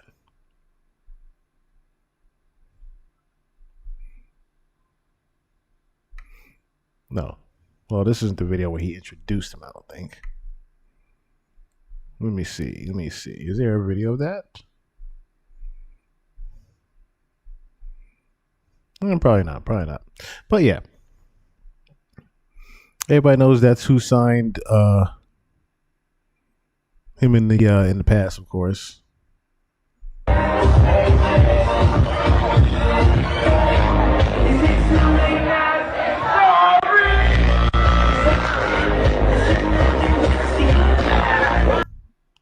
That was a little crazy footage right there.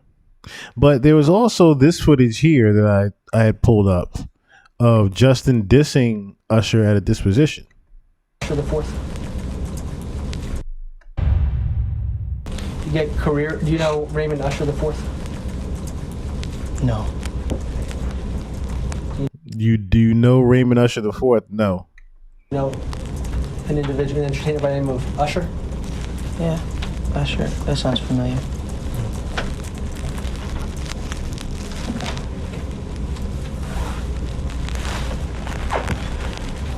Isn't it true that Usher was instrumental in starting your career? What does that have to do with this litigation, Mr. DeKalb? This is just you trying to harass the client. Before we came back here, you had asked me. She's going to let her read back the question. Thank you for your memory. Is it true that Usher was very instrumental in starting your career? That was the last question. I was found on YouTube. I think that I was detrimental to my own career. I'm sorry, I can't hear you at all. I'm sitting right next to you. Okay, So that I think I was instrumental to my let me own hear back career. from the court reporter.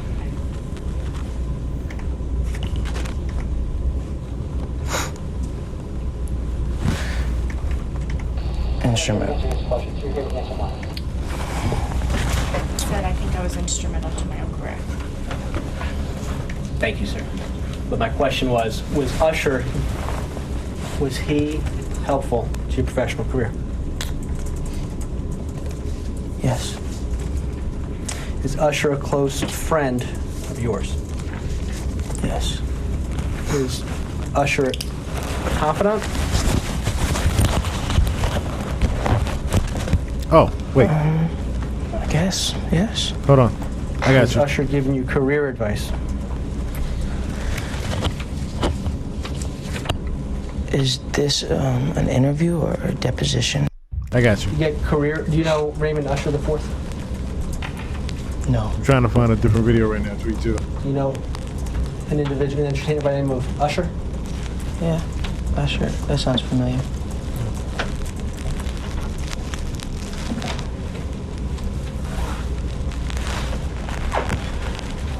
Isn't it true that Usher was instrumental in starting your career? What does that have to do with this litigation, Mr. DeKalb? This is just you trying to harass the client. Before we came back here, you had asked me. She's going to let her read back the question. Thank you for your memory. Is it true that Usher was very instrumental in starting your career? That was the last question. I was found on YouTube. I think that I was detrimental to my own career. I'm sorry, I can't hear you at all. I'm sitting right next to you. Okay, I said I think I was instrumental to my let me own hear back career. from the court reporter.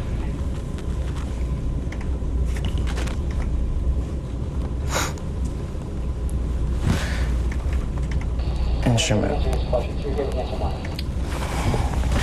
Said I think I was instrumental to my own career.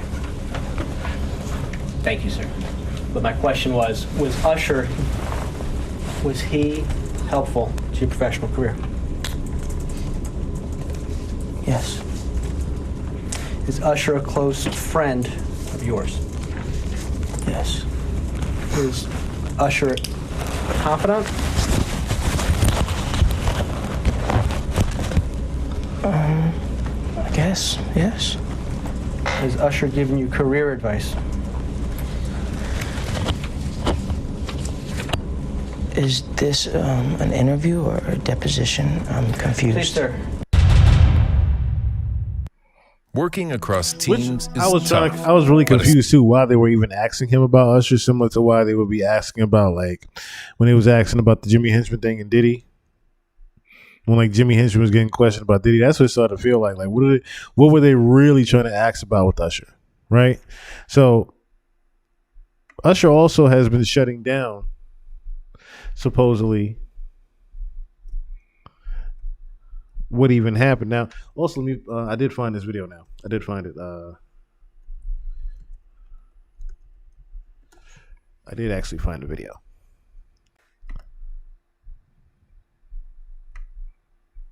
Tell me I gotta send it to my damn self. Oh.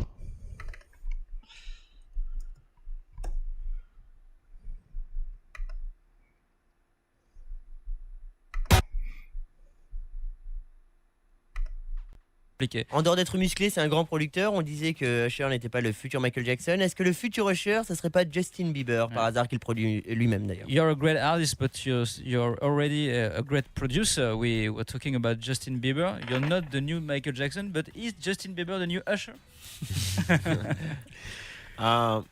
As I say, we all have individual, careers to build. If you look at Michael Jackson having a 30-year career, yeah, I hope at 30 years people will recognize me the way that they do him. And the same with Justin. When I met Justin, of course, having been through a lot of what he's experiencing now, I felt I'd be helpful in introducing him, to a world the right way. But it takes time, man. For him, his story will unfold as he lives his life. Ouais. Il dit que il sait pas si ce sera le nouveau Michael Jackson ou le nouveau Usher. Michael Jackson, ça a été plus de 30 ans de carrière. Justin Bieber, il commence, mais il a clairement un potentiel. Et lui était très fier de le découvrir et de le présenter au monde entier. Mais voilà, maintenant c'est une histoire en cours et c'est à lui de la tracer. How did you discover Justin Bieber? Comment est-ce qu'il a découvert Justin Bieber? I discovered him online. He'd actually uploaded him singing, performing in different places. Personal performances, him on drums, him playing piano, singing songs, covers on the internet. The objective is never to create a copy. It's to create something very unique and one of a kind. Yeah. He's a one-of-a-kind artist. I'm a one-of-a-kind artist. Michael Jackson is a one-of-a-kind artist. Alors il dit qu'il l'a découvert sur internet, comme quoi ça vaut vraiment le coup de mettre ses vidéos. Justin Bieber a mis plein de vidéos. Il faisait de des reprises, lui. des choses comme ça, ouais. Voilà, des reprises, il jouait de la batterie, il faisait du piano, plein de choses, et il a tapé dans l'œil de Usher qui a vu que ce gamin avait un truc unique, et il dit c'est ça un vrai artiste, c'est quelqu'un qui a quelque chose d'unique. Justin Bieber est unique, moi j'ai un truc unique, Michael Jackson avait un truc unique. Il est jeune, Justin Bieber, il doit le materner un peu. En parlant de ça, est-ce que c'est toujours sa maman, son manager à Usher? Justin Bieber is very young, so you must be after him and protect him. Protect him. Is your mother still Protect managing him, you? all right. No, my mother, she's not managing me anymore. But Protect definitely him. try to be as much of a big brother, mentor, and protector, as I can. You got to watch out for these little girls. Alors il dit que sa maman le manage plus maintenant, mais effectivement par rapport à Justin Bieber, il faut qu'il soit un grand frère, un mentor, un protecteur, notamment faire attention à toutes ces jeunes filles qui tournent autour de lui. But it takes a lot of time. Justin Bieber is so huge, you're so huge. How do you find the time to do both things? Lui, il est énorme, il a une énorme carrière. Justin Bieber aussi. Comment il trouve le temps de faire les deux en même temps?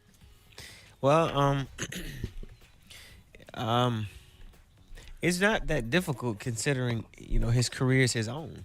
We, as a team, me and my partner, his manager. Yeah. We basically just do whatever work we have to do. He's getting ready to go on tour. We prepare the tour. He goes out and does it. We set the schedule for him to go and work and do promotion, radio. He does it. He's just a very hard worker. That's the one thing that made me want to be involved with him as an artist, because he was so focused. You could just tell that this is what he wanted to do from the moment that you met him. You could feel it. You could look at him. And when I asked him, I said, is this something that you really want to do for the rest of your life? Are you sure? And he says, yes, I want to do this. He's got the eye of the tiger? Definitely. And then it was odd because after the success hit, he calls me and he's like, man, I just want to go hang out with my friends. I'm like, no, you took the red pill. You gotta go. You took the red pill, huh? You took the red pill. So Usher has been shutting down claims about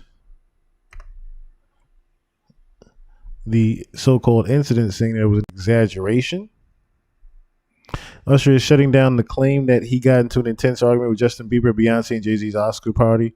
Last week, TMZ reported the Baby singer 32 and his former mentor 47 got into a heated exchange after Usher went up to Bieber at the Star-Studded Bash angrily. But Usher's friend Brat said the singer told her report was exaggerated during the episode Ricky Smiley Show.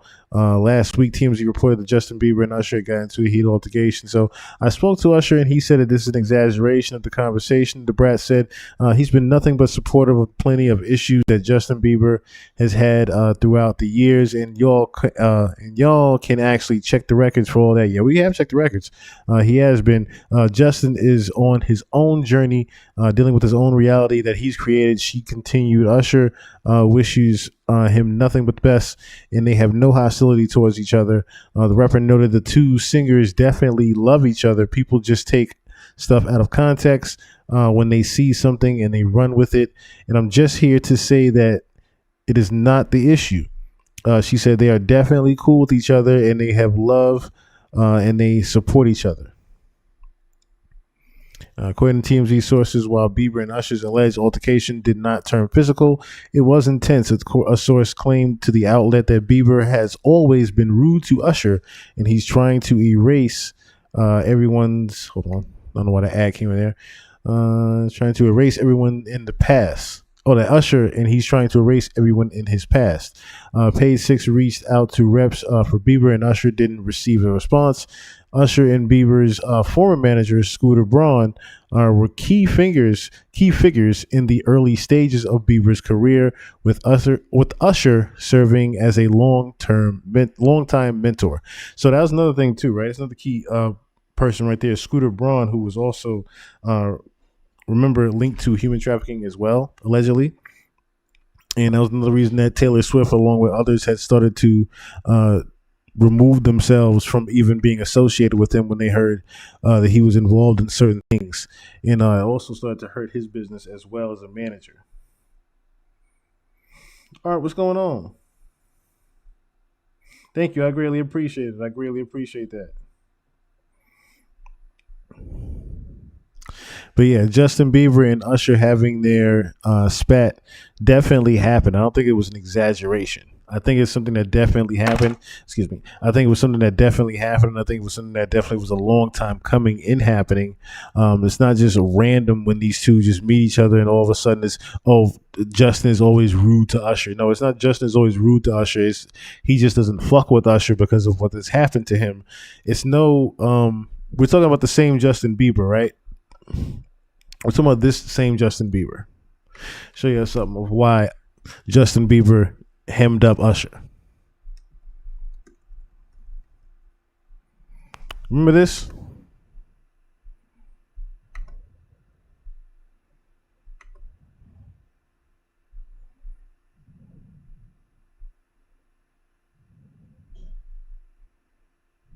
This Justin Bieber clip here? Of her. Yeah, I definitely feel protective of her.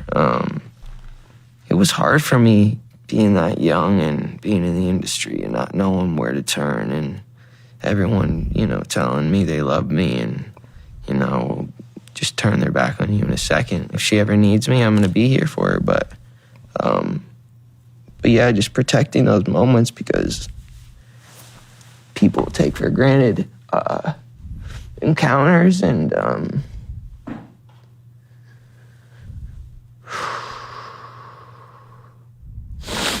yeah. So yeah, I just want to protect her, you know. I don't want her to lose it. I don't want her to, you know, go through anything I went through. I don't wish that upon anybody. So yeah, if she ever needs me, I'm just a call away. That was a very broken Justin Bieber right there. That was a very, very broken Justin Bieber. And like I said, for someone to say that, you know, being so young in the industry and didn't have anyone to turn to, but everyone knows that Usher was your mentor, so you really didn't have anybody to turn to, not even your mentor or anybody, your family that even dogged you out, allegedly. You see, the father is at the Yummy video shoot, of all places. Remember, we showed that footage of the father pretty much telling Justin to suck it up and shoot the video that he didn't really want to shoot. Justin didn't even want to shoot the Yummy video.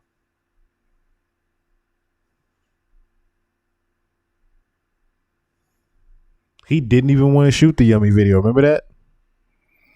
Matter of fact, I think I can find that too. So I don't think I have it anymore in my files. Matter of fact, I might. Oh wait. I have a couple things from the Yummy video. Wait a second. I didn't know I had this. What is this? He's in this. Plus you, I'ma tell you one time. I'ma tell you one time. I'ma tell you one time. One time when I met you, come on. Wow. I ain't mean to stop you like that, but this is only a tease. Ladies and gentlemen, introducing to you Island Def Jam recording artist Justin Bieber. It's getting ready to go down. Just so you know, we're in the studio right now working on it. Get ready, because it's going to be big. Ain't that right, Justin? That's right. That's right. So look out. We're coming. I forgot I had that. Little promo video. But yeah, and then there was the behind the scenes here of the Yummy video where his dad was at.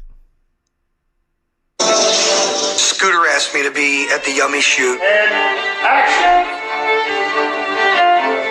Good. I'm behind the scenes watching him on a video camera, and no sooner does he get out there, and he just had a really tough time. Let me appreciate everyone's patience, guys. Sounds good? It was a lot, you know, like a lot of people, a lot of dynamic, a lot of stuff. I was in my head a lot, you know. It was hard for me to really enjoy it like that, but I know that some days are gonna be.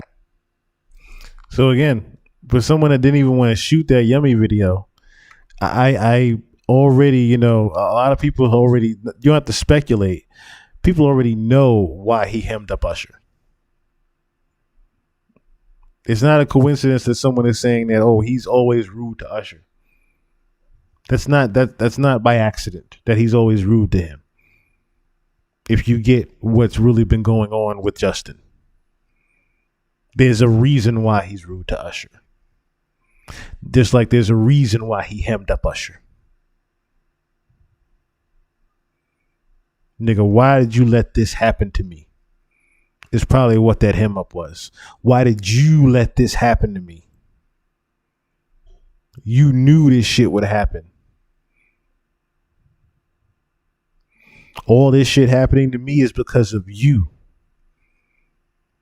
Is what that altercation was. Whatever it was. It didn't have to be nobody getting punched in the face and like that. All he had to do was just, nigga, wish I never met you. I'm pretty sure that's what Justin was saying to Usher. I wish I never met you, nigga. I wish I would never met you. I wish you never took me to Diddy house. I wish you never took me to the studio. I wish I never met you, nigga. I'm pretty sure that's what he said to Usher.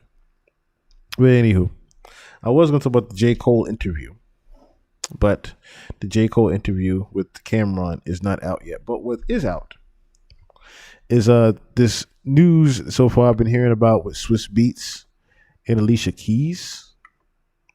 And I did want to see what that was about from Murad Morali. So, Swiss Beats and Alicia Keys have been accused of giving harmful substances to the daughter that belongs to Swiss Beats and the mother of Swiss Beats' daughter.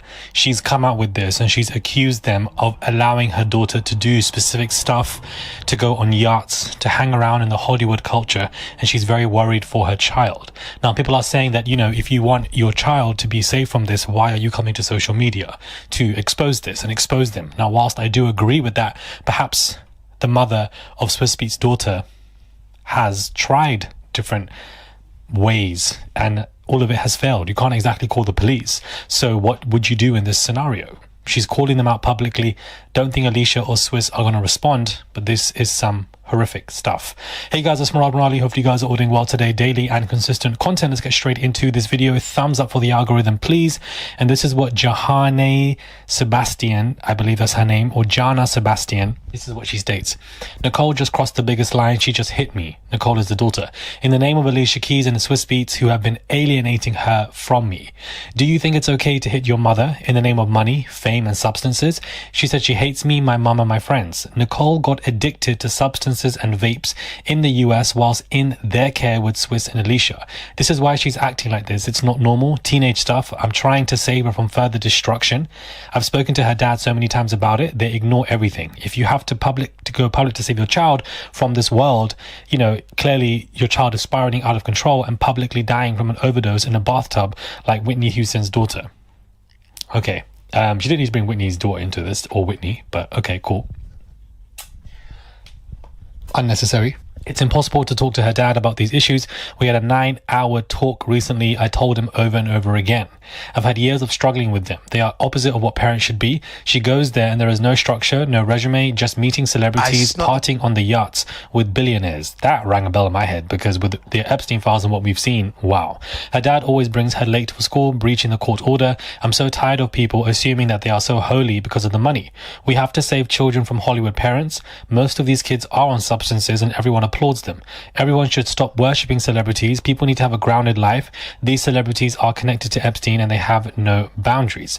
Why is there no blend? Because they do everything in the opposite way. I say no to vapes, weed and edibles. They make them available. Alicia uses them herself. Her brother got her hooked on vapes. I say detox from social media, detox from the phone. They give her the 4th secret phone. I say study. They take her to parties and yachts and she doesn't study. So, you know, the mother of, you know, the daughter of, and mother of her and Swiss Beats' daughter has basically exposed them for setting up the child to be in very poor environments, not being great parents themselves. And one would, you know, question, well, you know, if it's just weed, then, you know, she's fine if she's smoking a few weed. Weed is a gateway. Weed isn't just, you know, it's all okay. You can go from weed to many other substances. And also when one is smoking weed with billionaires on yachts, they therefore are under the influence and therefore can be taken advantage of much more easier than if you are not smoking weed. Also, weed isn't actually healthy for everybody. There are genetic predispositions to mental illnesses like psychosis that you could actually get from overdosing and smoking a lot of weed. All of that is very possible. I'm not saying that applies to her, but you know, vapes, weed and edibles, and the fact that you're trying to help your child and you can't really do anything because they are under the care of Alicia and Swizz, and that Alicia and Swizz are basically putting it in this position.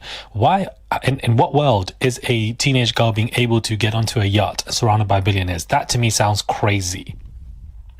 The fact that this mother has actually called out Alicia to say that she has a connection to Epstein, to me is crazy. These celebrities are connected to him. They have no boundaries. So she's saying that Alicia Keys and Swiss Beats are actually connected to Epstein. And with us going through the trove of Epstein files, I would not be surprised. I have not actually searched her name up or Swiss Beats. I haven't done a research on them, but perhaps I would now to see if their names are connected to the Epstein files. I don't know if they are. I doubt it, to be honest with you, but you never really know. But she's really come out The mother of Swiss Beats' daughter, Jana Sebastian, is accusing him and Alicia Keys of getting her child addicted to all of these substances. She claims the couple allows her to party on yachts instead of focusing on school. She's saying that we have to save our children from Hollywood parents. I do completely agree with that. And I'm not in the circumstance. So the mother could also be wrong in some places because I'm simply not there. None of us are. But the statements of we need to save the children from Hollywood definitely resonates with me, with everything that we've been covering and discussing on this channel, especially in the past couple of years, that these serious conversations need to be had. We know that, youngsters find themselves on these wealthy yachts. We know that even Naomi was dating a wealthy man who had a yacht and they would have parties. Epstein was invited to that party. Virginia was also there as well. We've seen all of that. So it seems that it could be a copy and paste scenario here. And these billionaires could be very much eyeing these youngsters, want them on stuff. And Alicia and Swizz simply don't care, either because they're just simply too busy or probably setting her up in some kind of way. As sick and disgusting as it sounds, you never really know how this could go that way. But it's definitely possible. So I didn't expect Alicia or Swiss Beats to be exposed for basically giving substances and, things to her. She's hooked on vape. She can't stop it now.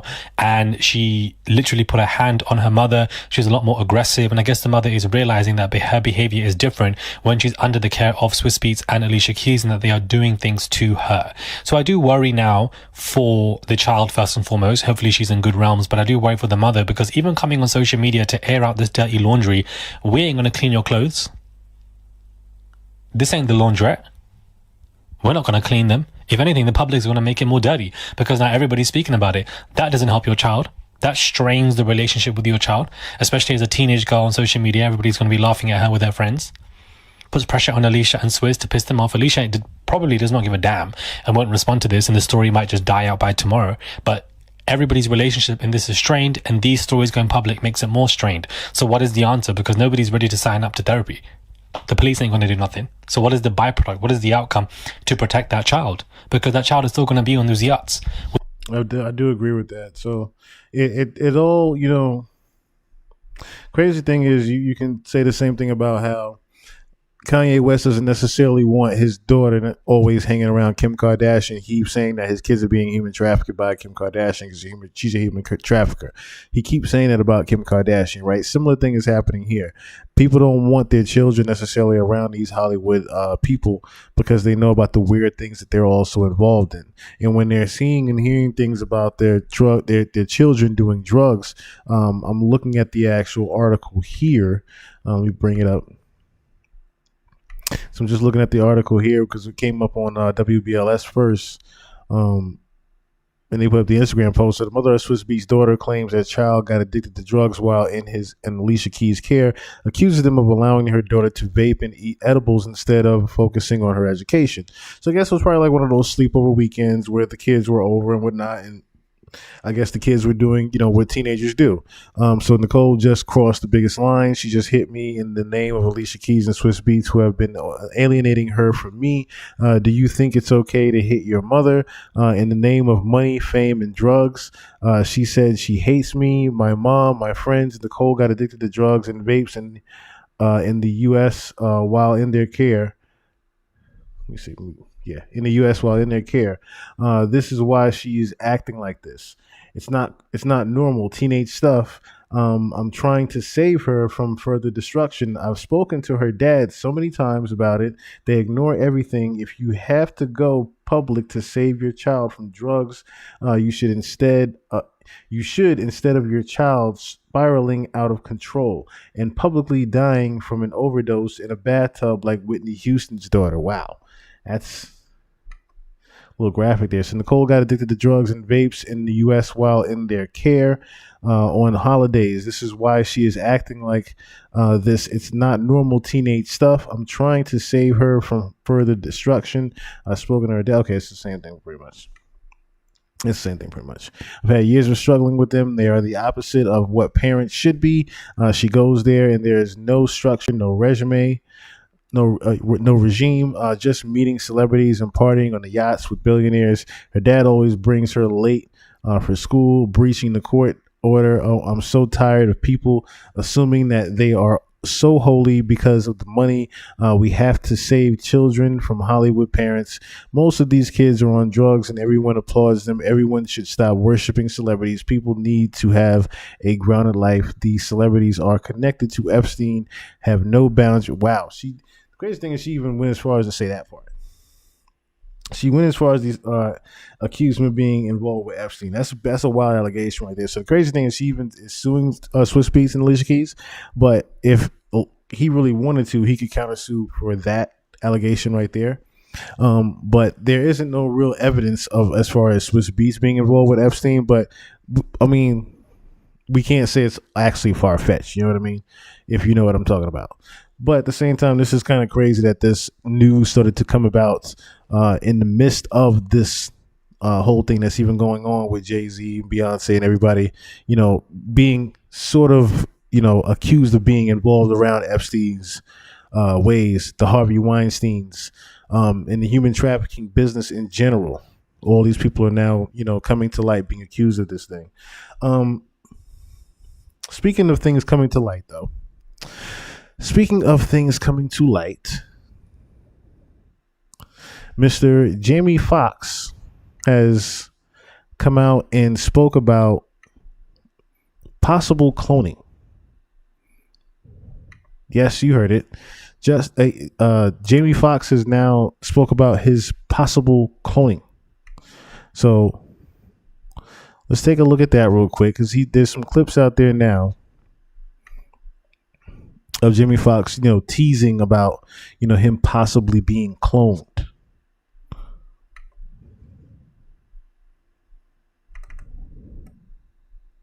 I snuck my phone because I didn't know what the outside world was saying. And so I snuck my phone to see what people were saying. I've just been in this hospital and I couldn't get my mind around it. I had a stroke. I'm in fucking perfect shape. The clone shit threw me. Yes. When they said I was a clone, that made me flip in the hospital. That's it.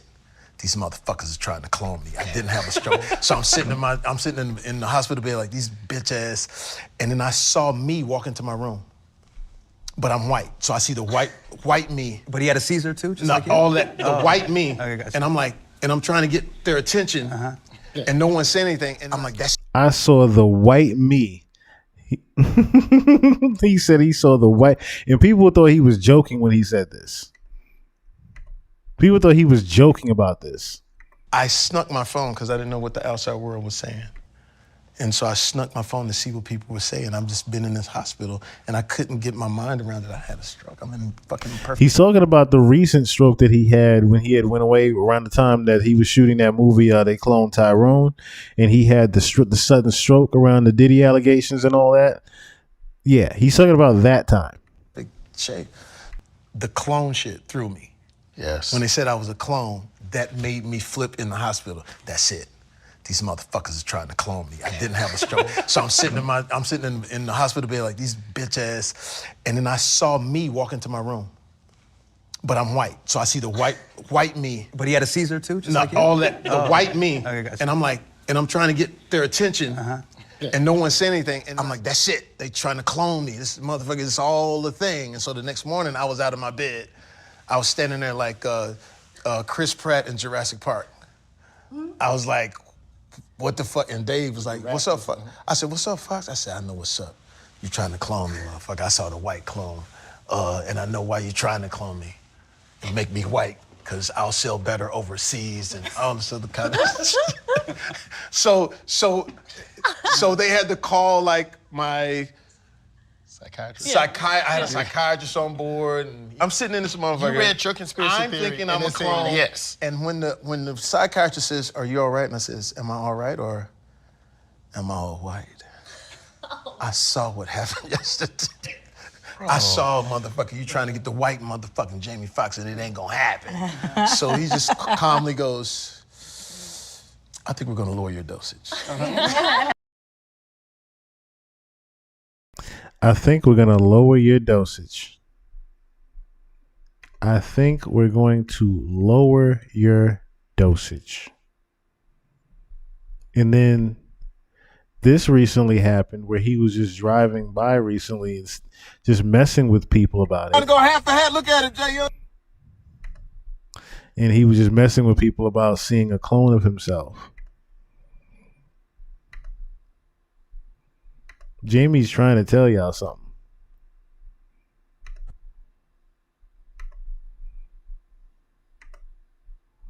Clean. You trying to go half a hat? Look at it, Jay. You trying to go half a hat? Yeah, clean. Oh man, not like you. Over there looking like Jamie Foxx. Man, that's what they told me. I wish I had some of that Jamie Foxx money. All right, baby. All right now. See, they say I look like Jamie Foxx. I'm still a clone. That was the caption that he had put on the video. That was literally the caption that he had put on the video. Like I said, he's been messing with it now. But I think that was a real story that he was trying to tell people. And then I started noticing little things, right? Started noticing little things. We had talked about even the Trippie Redd thing in Orlando Brown, right? But then I started noticing other things with certain people.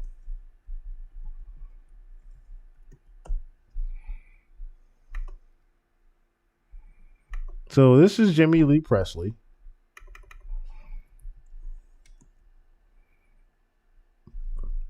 Okay, we got it side by side. So one is Margot Robbie, one is Jamie Lee Presley. Can you tell which one is which?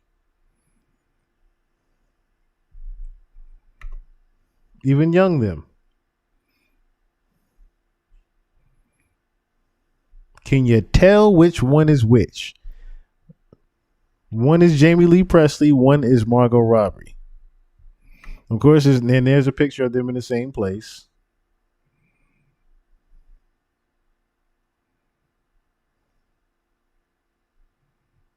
People are convinced that they're twins. But there is a such thing as a doppelganger.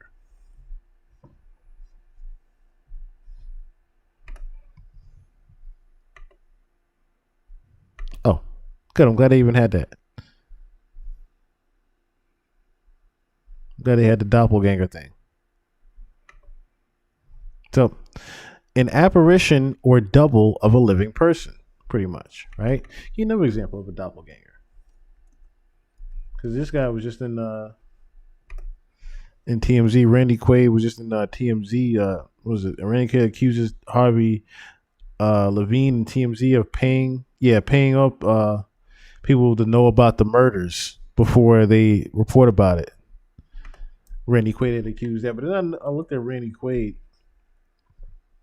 I said, wait a second. So this is Randy Quaid, right? Another example of a doppelganger.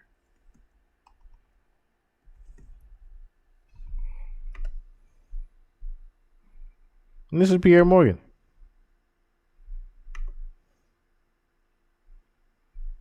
I said, wait a goddamn minute.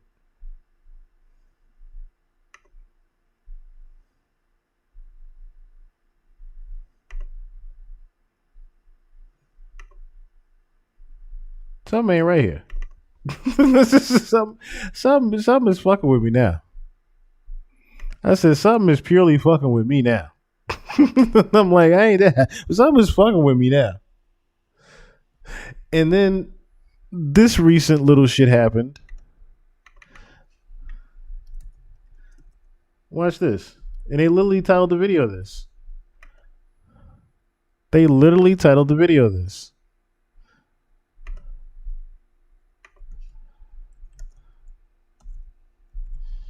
Now, I couldn't tell if this was AI or not.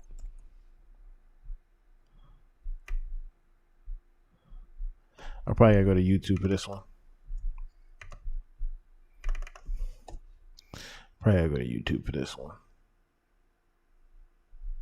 Yeah, there it goes. Let me see. Let me pause that music. So there's a girl that's going viral for looking exactly like Ice Spice, but she's not Ice Spice. Where the hell's the prank video, though? Where's the prank video?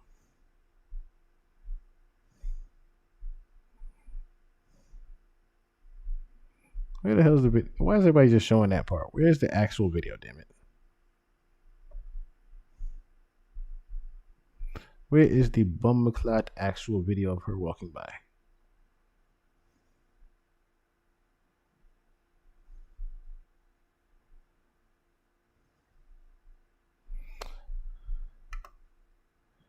I want the video of her walking by so you guys could see her. So I don't want to go to TikTok for it.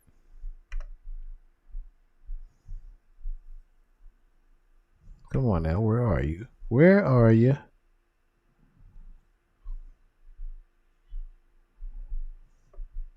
So I'm pretty sure you guys have seen this video as well too.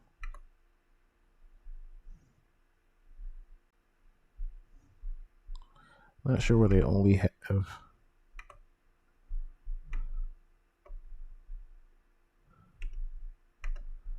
Have they taken it down? Is that what it is?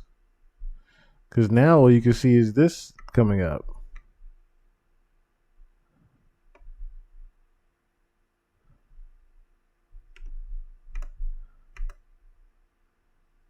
No. Interesting.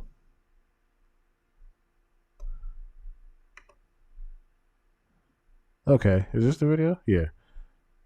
Well, no, this is the freeze frame of it. But yeah, this is Armani Rose. Okay, so here's the video right here. For real? You like Wendy? Like you have Instagram? Yeah. For real? You like Wendy? Huh? Like you have Instagram? Yeah. For real? You like Wendy? Huh? You like Wendy? I like. Wendy. Do you like Wendy? Yeah. So do you like when these nuts hit your lip? Like you have Instagram? Yeah. For real? You like Wendy? Huh? And supposedly this is this girl named, not supposedly, but they're saying that this is a girl named Armani Rose.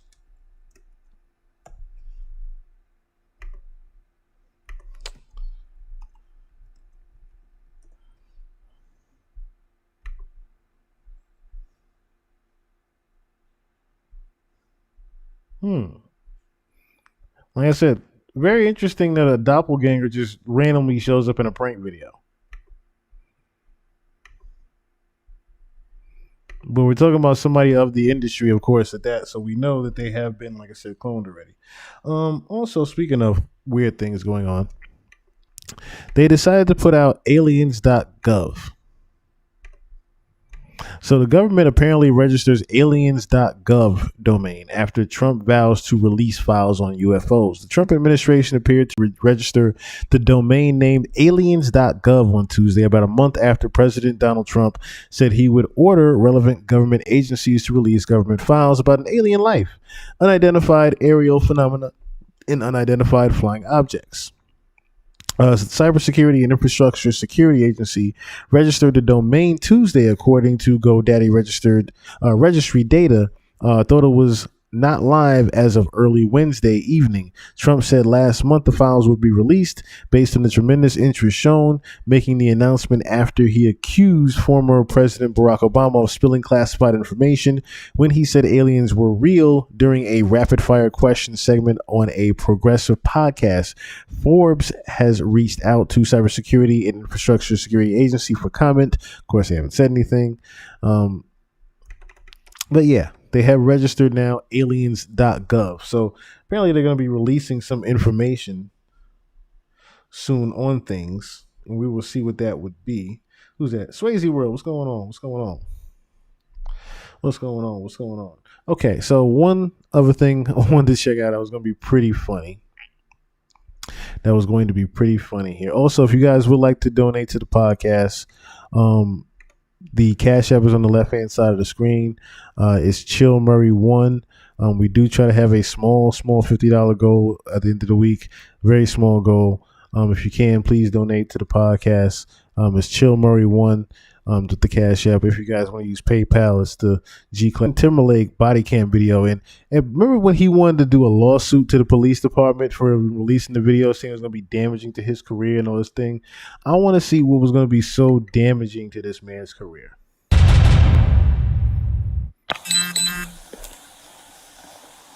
then when we do this, just like you're doing right now, arms, feet together, arms by your side. You're doing it just now. I'm just going to re-explain it before we continue, okay?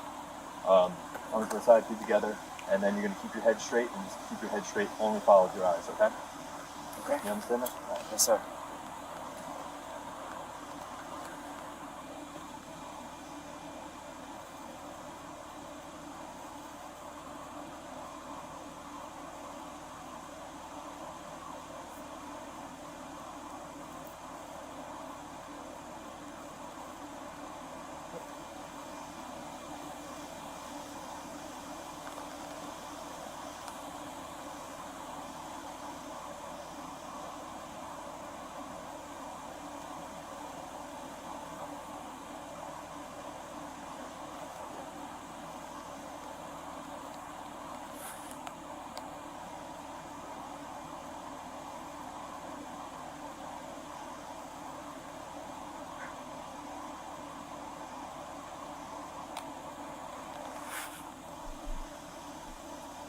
Justin is drunk as hell.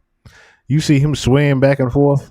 He is drunk as a fucking skunk. He's swaying back and forth and shit.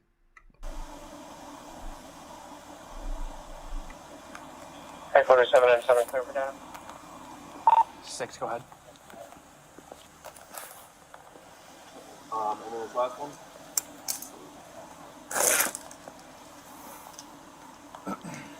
This last one. Your BMW is valid to 6 Rental Car LLC. Your subject, Justin Kimberly, is valid out of Tennessee. Negative 15 meters. Try to keep that head straight. 10-4, thank you. You could back this up, please. It's going to be like almost like you're looking at your eyebrows. You can keep your head straight and just follow with your eyes. When your eyes go up, it's going to be almost like you're looking at your eyebrows. Okay? Got you.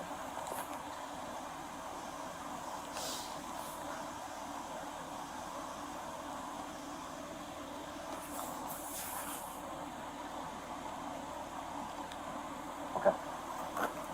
All right, the next thing is going to be called a walk and turn. I'm going to explain this to you, and then you're going to go ahead and do it, okay? So I'll just explain it in its entirety, and then we'll go ahead and do it. It's going to be 9 heel-to-toe steps, followed by a series of small steps, turning around, followed by 9 heel-to-toe steps back. So we can use an imaginary line. If you want, there's like a little skid mark here, so we can use that. What I'm going to have you first do... You want this one or this one? It's going to be the one of your preference, okay? Just Whatever you want, man. You got it.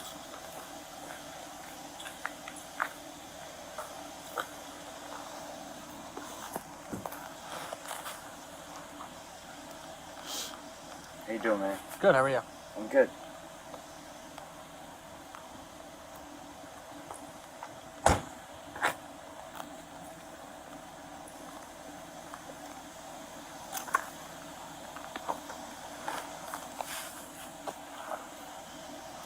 Okay. We'll start right here, and then we'll continue down this little skid mark here, and we're going to have an imaginary straight line, okay? Okay. So what I'm going to have you do, put your left foot on this imaginary line. This one? Yep, and then put your right foot in front of your left. And what you're going to do, you're going to stand just like this. Left foot on the line, right foot right in front of your left. And you're going to stand like this, and then I'm going to explain everything, and then we'll go ahead and do it, okay? Okay. So left foot on the line. Left foot on the line first. And then you're going to put your right foot in front of your left, stay just like that, okay? So you're going to be heel to toe, like this. Heel to toe. Up. Put your left foot on the line. Yep. You're going to have your right foot in front of your left, heel to toe. Yeah. Okay, so we're going to put our left foot on the line first. Put your right foot in front of your left, heel to toe. And you can stay just like that, okay? Okay. Okay. So this is going to be a series of small, of 9 heel to toe steps. I will demonstrate this, like you're doing right now, like this. 1, 2, 3, all the way up to 9, followed by a series of small steps around. 1, 2, 3, all the way up to 9 back. This is going to be heel to toe, so you're going to be clicking your heels as you're going, arms by your side. While you're doing this, you're going to look down at your toes. Guys, I'm just following my friends back to my house. I'm not doing anything. I'm just following my friends back to my house. Will you do these tests? Sure. Okay. Like I explained, it's going to be 9 heel-to-toe steps. You're going to be clicking your heels, arms by your side. Just wait until I have you go. Like this? Arms by your side. So it's going to look like this. Sorry, arms by your side. I've never done this, so I'm just... It's gonna be arms by your side, just like that, while you're doing it. Perfect. Okay. Your eyes are going to be looking at your toes as you take each step. 1, 2, 3, 4, 5, 6, 7, 8, 9. Okay. Once you get to your 9th step, like I demonstrated, your lead foot's going to stay planted, and you're going to take a series of small steps around, followed by 9 heel-to-toe steps back. Okay? Again, as you walk, you're going to be counting those steps out loud, looking at your toes. Arms by your side the whole way. So you're going to start with your left foot on the line. Okay. Right foot in front of your left. You're going to stay like that, and then... Just like this? It's going to look like that. We'll start, okay? We'll start. He's going to tell you when you're supposed to begin. He just Oh, wants you to... I'm sorry. You're all good. Sorry. He just wants you to be in position. He's going to basically tell you when to go, okay? So I'm going to have you get in position, and then I'm going to say you may begin. I got you. I got So you. left foot on the line. Okay. Right foot in front of your left. Ready? Then you may begin. And then just walk. I'm sorry. Here. I'm, Ready? Ready? I'm a little nervous. Left. I'm just... Right foot in front. You're going to look down. Ready? 1, 2, Okay. 3, Got you. 4. Like that, okay? Hang on. Let him tell you when to go. Let him tell you when to go. He's got to tell you when to start, okay? Sorry. No, you're good. Don't worry about it. Sorry. No, I want to make sure... we want to make sure you do this right. Right foot in front of your left. Is this my line? Whichever Perfect, yep. imaginary line you make, that's the line you're going to walk. And you may begin. 3, 5, 7, 9.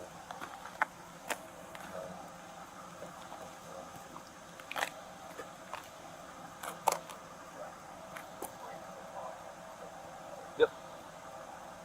You gotta take go back. those 9 heel-to-toe steps back as well. Back this way. Yep, Correct. same way you 9 went. heel-to-toe steps back.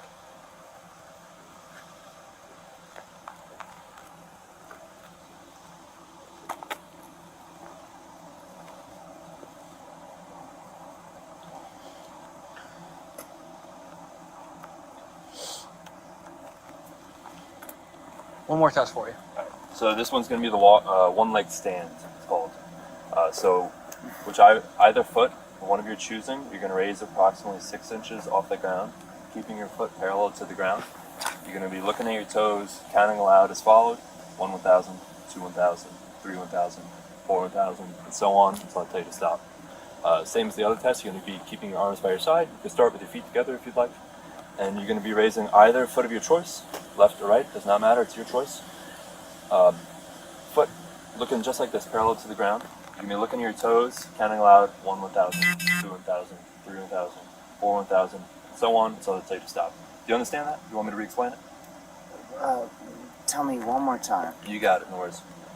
I'm sorry. So, No, don't worry about it. We want to make sure that you understand everything fully, okay? Yeah, of course. Perfect. So one leg stand. Stand with your feet together and your hands at your side. Do not begin until I tell you to do so. Do you understand? Yes. Just like that. Perfect. When I tell you to, I want you to raise one leg, whichever Sorry, leg you guys. choose. Sorry, guys. Like, I'm like... So whichever leg you choose, you're going to raise approximately 6 inches off the ground, foot pointed out, just like this, parallel to the ground. You're going to, I'll tell you when to begin. I'll tell you when to begin. Just you can look at me. Just as an example. Right? So, just like this. Whichever leg you choose, approximately 6 inches off the ground. While holding this position, count aloud: 1 1,000, 2 1,000, 3 1,000, and so on until you tell to stop. Sorry, when you do this test, sorry, my heart is racing. When you do this test, keep your eyes on your raised foot. Count aloud by 1,000s. Keep your arms at your sides, and if you touch toes, if your foot touches the ground, if you lose balance, whatever, just bring it right back up. Okay? Okay. So if you lose balance, you go down. You're gonna bring it right back up to 1,000, 2,000, and just continue your count. So if you go down and 8 1,000, continue. So like this. Similar to that, yep. Arms by your side, and then let me know when you're ready. So you can put your foot down, and then we'll start. Actually, whatever you get counting out. Hi, are you with Justin? Okay, perfect. Yeah, we're doing a couple tests on him. Okay. Help us. What's up? Help. You need help? No, I'm just kidding. Okay. We're just doing a couple of tests on him. I need you to hang it over here just so you don't Okay. interfere with them. Okay. Everything okay? Yeah, we just have to do a couple tests on him, make sure he's okay to drive as well. Okay. If Hang not, on. we can have someone drive him. Right, gotcha.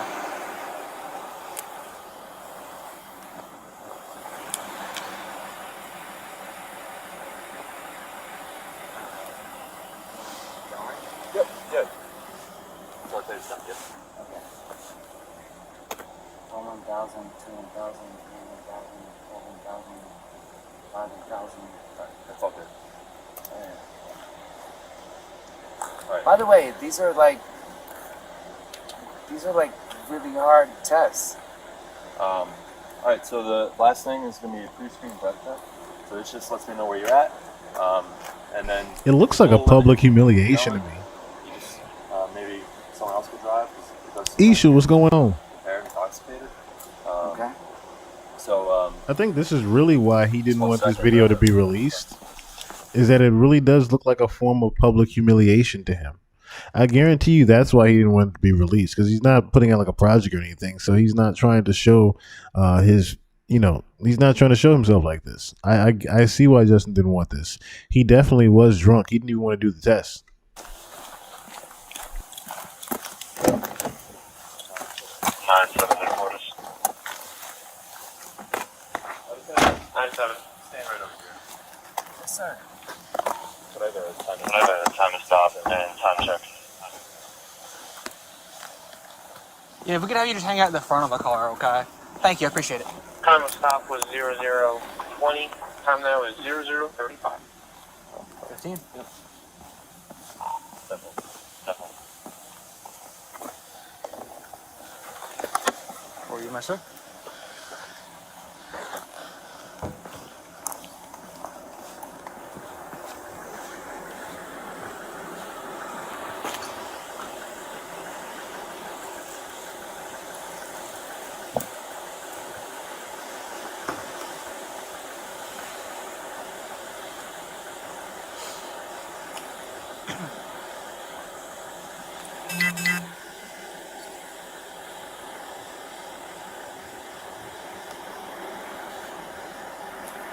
What's happening? We have to make sure that your friend here is okay to drive. Can I just drive? Well, he was already operating the vehicle, so we need to make sure that he's okay. He wasn't operating the vehicle under any kind of impairment. Got it. That's all. If he's all good, Can I we'll charge send my phone? Is that okay? Yeah, you can go into the vehicle. That's perfect. Okay, thank you. Yeah, it's fine.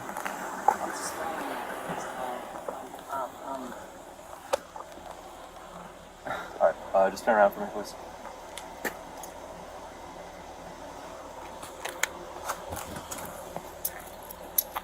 Alright, I'll take you right on.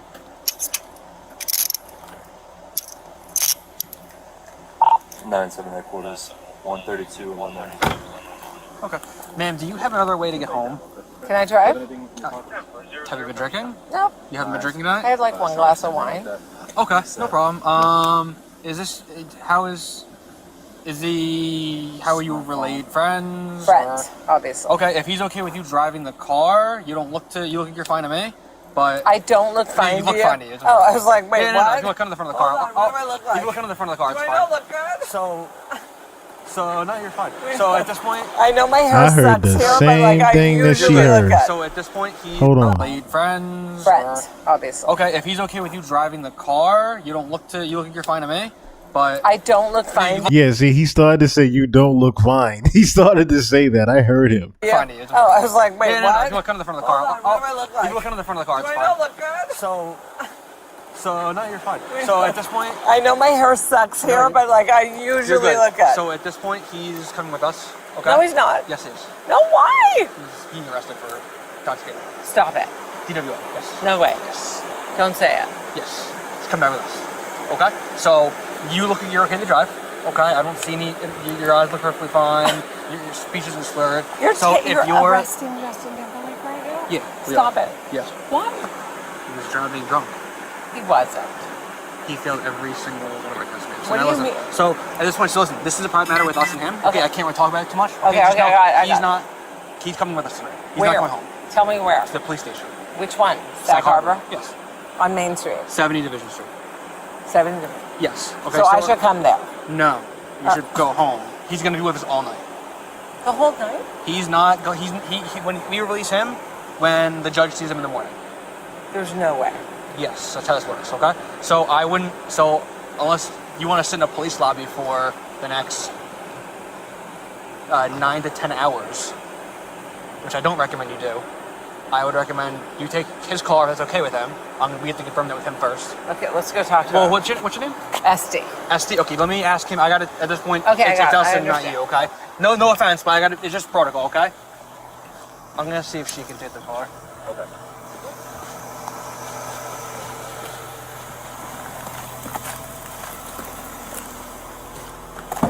Mr. Timberlake, is SD okay to drive your car home?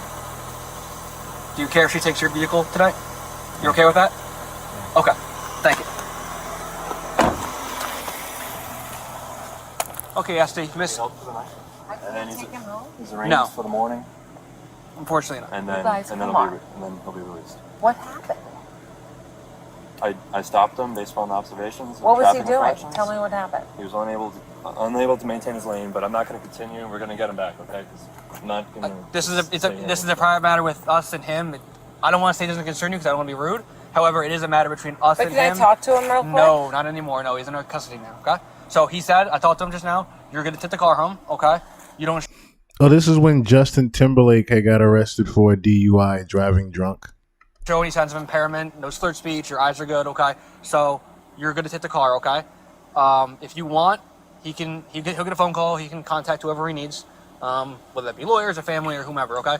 He can contact you possibly if if he chooses to.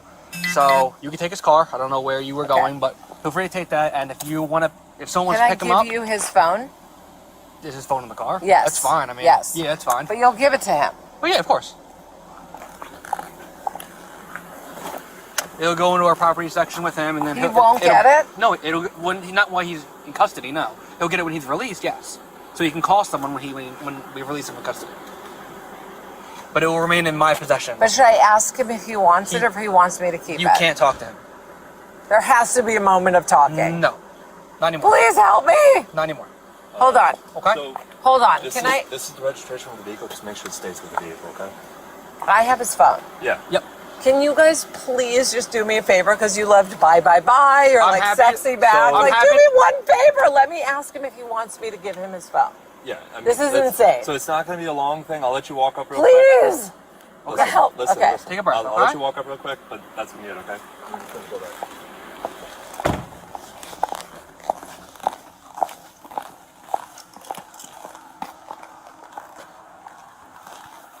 Over here. Where? Yeah, Over here. I'm just rolling down. Yep, just follow him. He's rolling the window down, okay? Just do me a favor. Let me talk from right here, okay? Good. This is fucking insane. I have your phone. Do you want it? They're going to take it when you go in, or do you want me to keep it? We'll give it to you when you're out. Do you want it in your possession or Who not? should I call? What do I do? Tell me what to do quick. I don't even. I don't know. Who's your lawyer? Tell me your lawyer's name. That's all I need. He'll be allowed to call him when eventually, okay? This is insane. For now, Mr. Timberlake, just do you want us to have your phone or not? They won't let you out. I did everything. They won't let you out. I'm like, let me out. You guys, come on. No, Mr. No, Just let me drive him No, home. Mr. Timberlake, do you want your phone in our custody or not? To release to you when you're out? Yes or no? Guys, why? Mr. Timberlake, yes or no? You can keep the phone now. You can keep the phone. Okay, All right. come on. Step back from the car, please. Let me just ask Step you, back from the car. why are Thank you arresting me? Like, I already explained that. Okay. So you're gonna take his car home, okay? Of course. Keep the phone. We'll allow him to make a phone call from our lines later tonight, okay? As well when we release him, okay? Okay. Thank you for your cooperation, man.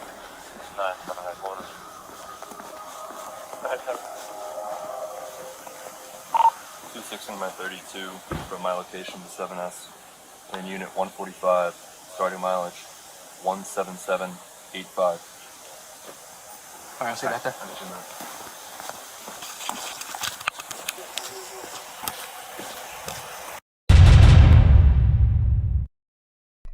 So that is the infamous video of Justin Timberlake and his DUI. And I could already see why he probably didn't want that necessarily to be out in the public. really because, you know, it was an embarrassing video for him, of course.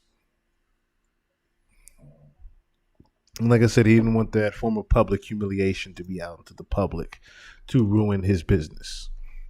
Especially since Justin is more of an independent artist nowadays. He's not necessarily in the limelight. He doesn't want to suck up to the elites and things like that. So I can definitely see where he doesn't want to, you know, have that public humiliation out there. I could definitely understand that. What was I going to get into now? So the Palm Beach Pete thing with Jeffrey Epstein. We might as well go there, right? Or a role in the upcoming movie. You got set up possibly. Yeah, who knows? Who knows with that one? But like I said, I can definitely see why Justin didn't necessarily want that one out. But like I said, this Palm Beach Pete thing, right?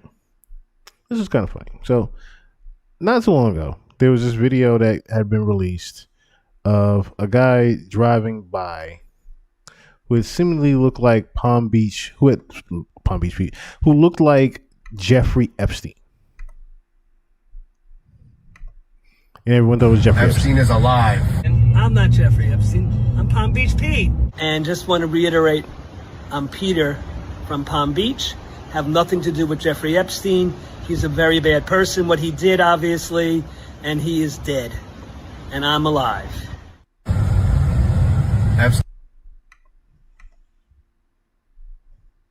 Hey everybody, this is Palm Beach Pete, and my video went viral. Not Jeffrey Epstein, I'm Palm Beach Pete. You've done a great job at changing that vocal tonality, but you can't hide those chompers. Number 5, pushed way back. Number 2 gets a little quirky as well. If I was at my home in Palm Beach. Palm Beach. Hey everybody, this is Palm Beach. If I was at my home in Palm Beach. Florida, not a cloud in the sky. I'm off to play some tennis. I'm not Jeffrey Epstein. I'm Palm Beach Pete. I want to thank all my followers. This thing has gone crazy viral. Over 100,000 plus followers in less than 2 days. Have a great day. Enjoy life. What it reminds me of every time I see it is that the AI videos of Tupac. I'm gonna play this video from TMZ real quick. So just talk to us about how this Day-to-day national scandal has impacted your life.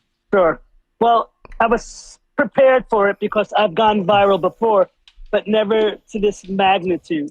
So this random dude was on I-95. He was parallel to my car, and he said, "Look at this guy. This just fell into my lap." He filmed me. He put it up online. Hundreds of millions of views. And it's impacted my life. People come up to me. I was at a restaurant. They stopped me. A bunch of Generation Z kids were whispering under their breath.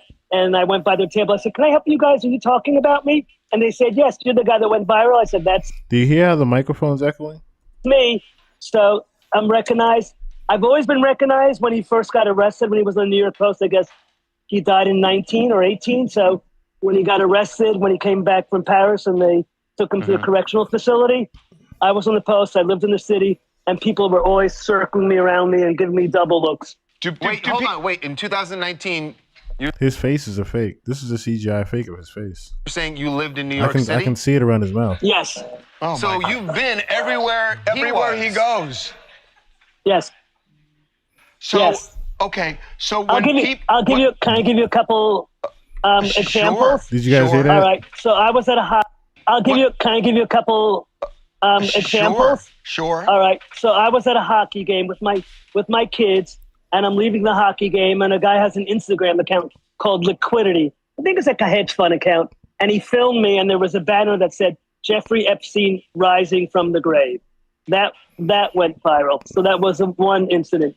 Then there was another incident where I was in a background episode of The Real Housewives of New York City. Sonia Morgan gave me a kiss hello. A Generation Zer was watching it during COVID, posted it on TikTok with the banner, "Why is Sonia Morgan kissing Jeffrey Epstein?" That went viral. They had to take that down. So it's not new to me, but this amount of eyeballs is out of control. Yeah. What I want to know is when people encounter you, and I'm really serious about this, do they get angry? I mean, do they almost feel like they're no? Everywhere he's been, that's crazy. Never happened. Never happened. Even with, because the conspiracy theory is that you've heard it, I know, that Jeffrey Epstein is not actually dead. Right. And so I would think there would be some people, I've never had an conspiracy encounter, theorists, who would approach you. Harvey. I've never had an encounter in face-to-face, but the comments online are pretty nasty. Right. You've got to explain to us. You know, you kind of have your hair right like Jeffrey Epstein. Did you ever think about just shaving your hair or changing your look, or are you just embracing this? I'm me. I'm Palm Beach Pete. I'm a regular guy. I'm retired. I lived in the city for a long time, worked in commercial real estate. I love to play tennis. I'm very social. I'm not going to change. This guy is dead, and he was a really bad person, and I can hold my head high. I didn't do anything. I just happen to have similar looks. I'm just a better looking version than Jeffrey. Are you worried that people kind of avoid you because they don't want to have a picture taken, and then all of a sudden it gets posted and people say, oh, this was taken in 2015, me and Jeffrey Epstein? No. I think people think the thing is hilarious. And I honestly, Harvey, never had a bad encounter. How do you mentioned that you're at a hockey game with your kids. How do your kids feel about it? I mean, you seem very well adjusted. You're fine with it. Does anybody else in your family get bothered by it? They think my daughter thinks it's funny. I don't really want to get them involved in this. They were cool, hip New York City kids, so they've been exposed to a lot. And they also lived with it when he was, first out there in the public, and people would always stop me. So they were used to that. So are people coming up to you and asking for selfies to take pictures? Yes. I was at a restaurant just outside of Palm Beach, and the bartender wanted to take a photo of me. A bunch of Generation Zers were at a table. I went by their table, and I said, you're talking about me, aren't you? And they said, you're the guy that went viral. I said, that's me. So it's happening. I was at a restaurant today. A server came up and shook my hand and says, can I shake your hand? So it's out there, Harvey. Back in the day, when I was living in the city, I went to a couple of parties, and Epstein was there at a party, and he was kind of creepy, just sitting on a couch, staying to himself. And he wasn't the magnitude that he is or was. So he wasn't a big deal. He was mysterious. People didn't know how he made his money and where what his story was. But I never really encountered him and had a conversation with him. I just saw him at a party. So here's the thing, right? Every time I see these videos of him popping up, it reminds me of the Tupac AI videos. That's what it really reminded me of. Even when I saw the video of him saying, "Hey, I'm Palm Beach Pete." Like when I saw that video there, right? I'll pull that video up real quick again, just to show you guys what I'm talking about here, right? Because there's little instances that you have to look at to understand what I'm talking about here.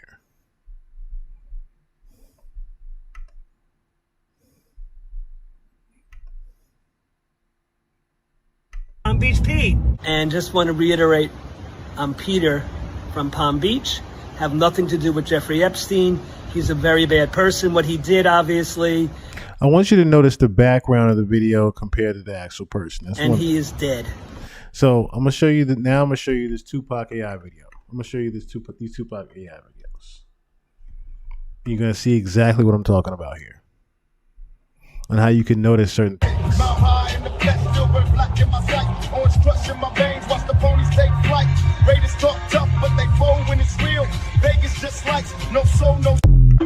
Do y'all notice how the background is compared to the person? Just little things like that. Wolfpack is in the house. Shout out to Nash. Y'all feeling that? It's real out here. Your boy Pac repping world black and white for life. West side, Wolfpack side. We Wolfpack. Show you another instance. Live right now, Mamba and Pac at the World Trading Conference Finals. Check it, listen. I came from the curb with a mind on the rise. Charts on the wall, put the wind in my eyes. Buy on the dip, ride. Live right now, Mamba and Pac at the World That's what Trading the Conference Epstein Palm Beach Pete videos remind me of. These Tupac AI videos. Don't let the jungle quiet your roar. Stay loud and stay real. And don't forget to dance in the rain. And then another thing, you can hear the voice. The same echoed in the mic that you heard in the interview with the TMZ, you hear in these same little AI videos. How I know that is that when you actually look up Palm Beach Pete, because when I looked up Palm Beach Pete, this guy came up. Show y'all Palm Beach Pete. And this is a year ago. This is Palm Beach Pete. This is Palm Beach Pete. 13,000 subscribers. Hey guys, I'm back out here at Black Point. This is an area where I first started doing my seagrass videos, putting the cameras underwater, showing you what was going on, because it's really exciting, and that was many years ago. And since then, things just deteriorated to the point where I really felt there was no need to put the cameras down. There was nothing to show. But now, this is May, this is right before... Does that look anything remotely like the guy we just saw doing a TMZ video? Now look at this logo right here. When you Google Palm Beach Pete, I'll do it again for you guys.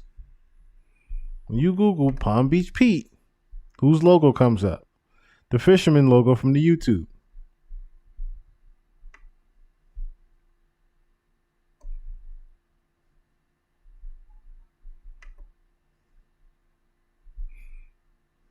Oh. This Palm Beach Pete guy. I might as well just go back to where I was. All right, so yeah. This is the Palm Beach Pete YouTube page. This is the real Palm Beach Pete. That's how I know that was AI videos. Because this guy looks nothing. And I mean nothing. This Palm Beach Pete looks nothing like this guy.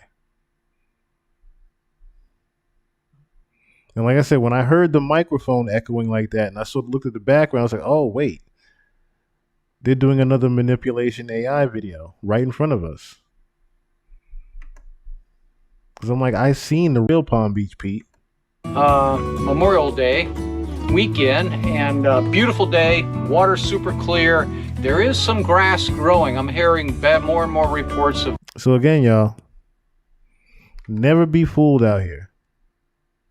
Never be fooled out here.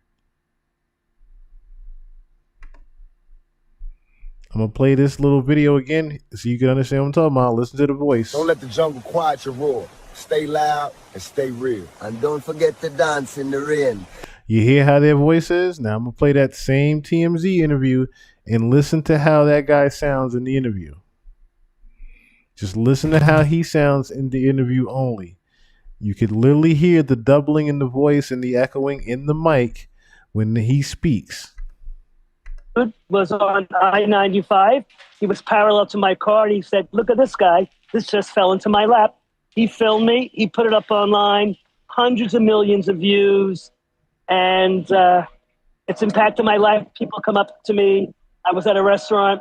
They stopped me. A bunch of Generation Z kids were whispering under their breath. You could literally hear the same exact thing I was just playing for y'all. Don't let the jungle quiet your roar. Stay loud and stay real. And don't forget to dance. And like I said, the background always tells you. This part right here where their facial structure is always tells you that it is definitely not an actual person. That you are seeing a CGI of something. But the way that they did that in front of millions of people like that on TMZ, and this is the real Palm Beach Pete. Guys, got to keep your third eyes open out there. You got to keep your third eyes open out there. Because like I said, this is the real Palm Beach Pete. This ain't. This is a fake right in front of y'all. They're going to be doing these type of things, y'all. They're going to be doing these type of things. Matter of fact, I might as well show a video from James real quick. Because he's also been... he's also found some things with these, what do you call it? These meteors that have been hitting.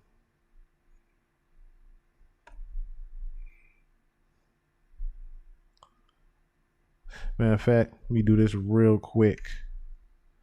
Take this down real quick. And yeah, so like I said, there's been a lot of talk with these meteor showers hitting, and people are saying that they aren't real meteors and that this is more signs of the actual Anunnaki coming back to let us know that they are here and watching. This isn't anything to do with Project Bluebeam. This is the actual Anunnaki actually saying, hey, we are here. We see you guys. We are here for you guys. And we are watching over all of you. That is what is going on right now, I believe, with these meteor showers.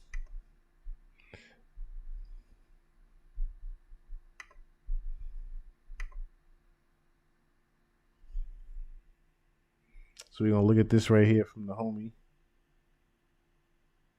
If I can get this up real quick.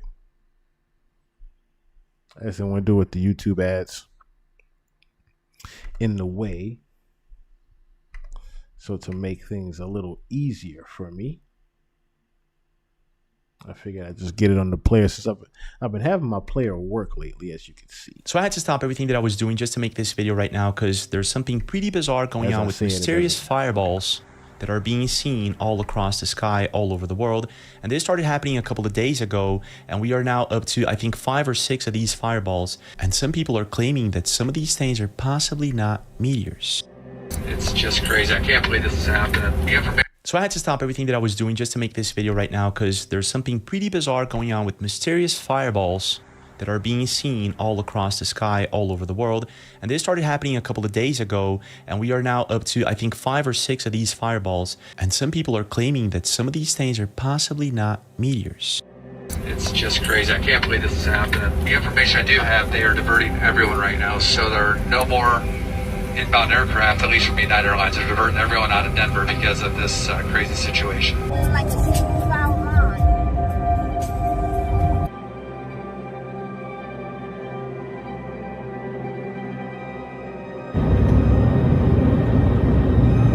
This is, but it's 2 of them. But what exactly are these things if they're not meteors? Are we talking about aliens, human technology? What exactly is going on? We're talking about multiple of these things that started being seen around February 28th, and it's still ongoing. And then there's this. People told me that they felt this wave literally go through them. At least 3 people who told me they felt this, that these waves kind of went right through their body. So it's too many of them all at once. It started around February 28th. People are feeling an energy wave when they see these things, and they sometimes hear loud booms.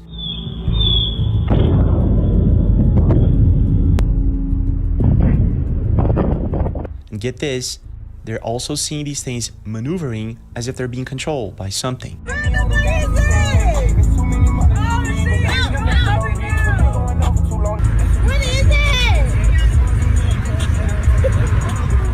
So I decided to go deeper into this because it's possible that these things are just meteors, and I think they are. But what if they aren't? What if there's something going on that suggests that these things are something else? Alúmbrala otra vez. Mira. Wow, miren. Oh my goodness. Around the same time frame that this all started happening, I found out that several people were reporting bizarre sightings in the sky and also waking up with strange marks in their bodies. Some airports were also being shut down for mysterious reasons. On aircraft, at least from United Airlines, are diverting everyone out of Denver because of this crazy situation. Also, sirens are going off in certain cities. Non-stop, all day.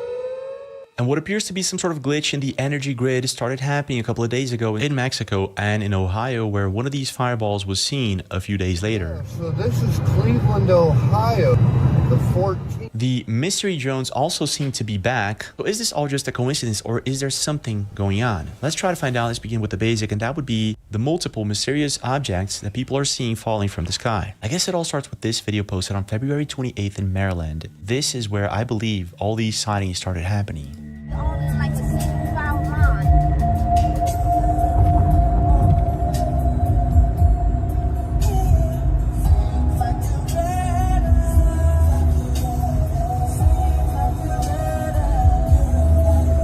That's a crazy song to be playing while seeing aliens come. Seems like you're ready. Seems like you're ready. Oh, shit. That is a crazy song to be playing.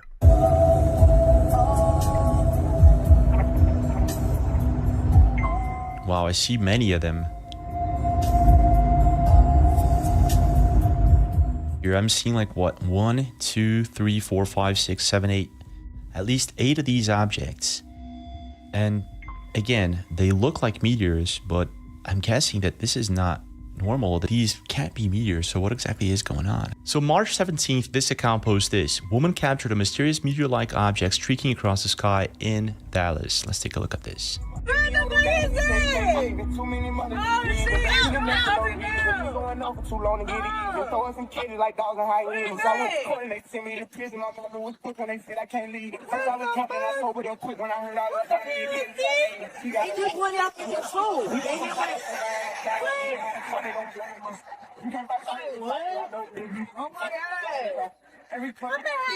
Oh wow.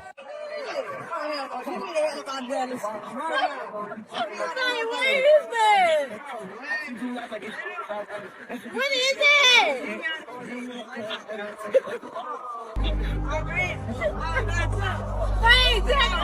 Where'd it go? Where'd it go?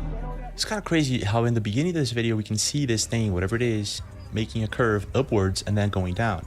My first impression is that this could be some sort of skydiver or some sort of show, but at the same time we have a lot of these things happening all over the world the same week. And then you got this. This account, March 18th, posted another perspective of the same fireball in Dallas.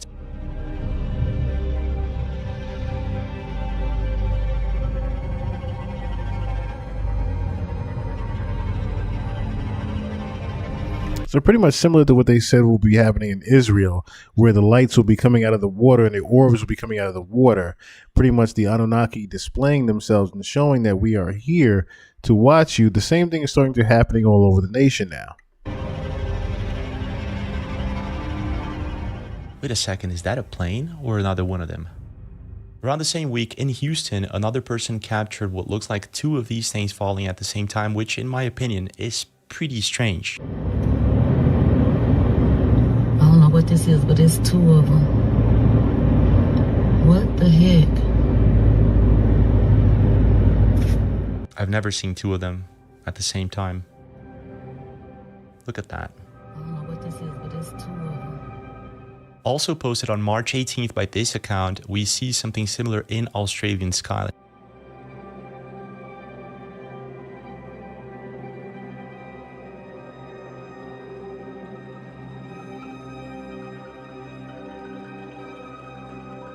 Yeah, to me this one looks more like a meteor than the previous one, but still strange how this is all happening around the same week. March 17th, this account posts this. Garden Grove, California, what the hell is going on?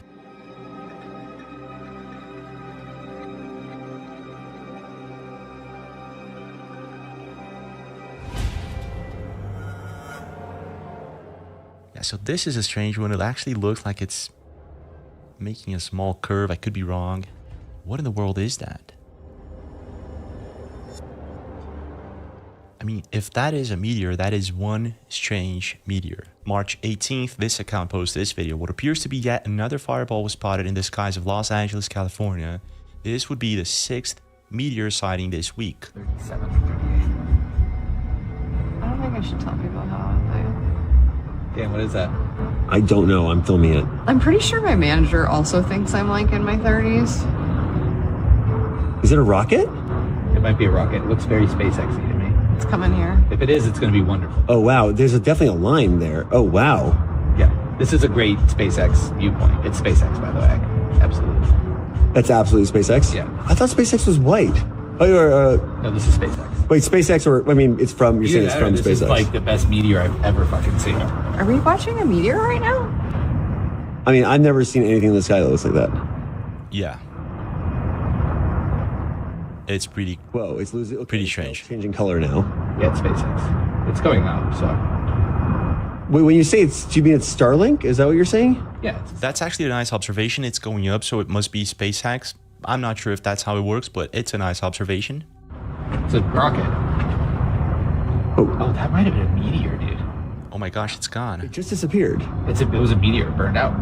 It literally burned out. Yeah. Wow. That was like maybe the best meteor. So I'm pretty sure that, yes, in this case, it could be SpaceX, but still pretty strange how it disappears and vanishes out of nowhere. Also, March 17th in Pennsylvania and Ohio, thousands of residents saw this and then heard a loud boom. Let's take a look at this.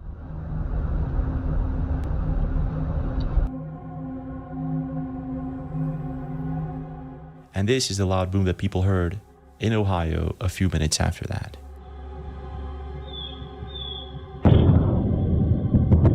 Wow.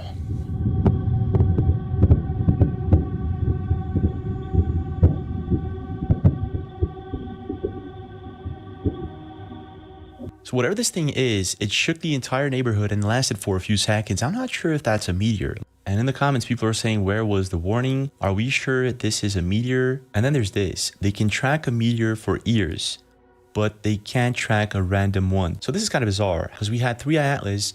Now we have a bunch of these other things coming down and no one is tracking them. They didn't know this was going to happen. That's kind of weird, isn't it? But wait, it gets even crazier. I can tell you that I talked to a number of people who were outside when this actually happened, a pressure wave.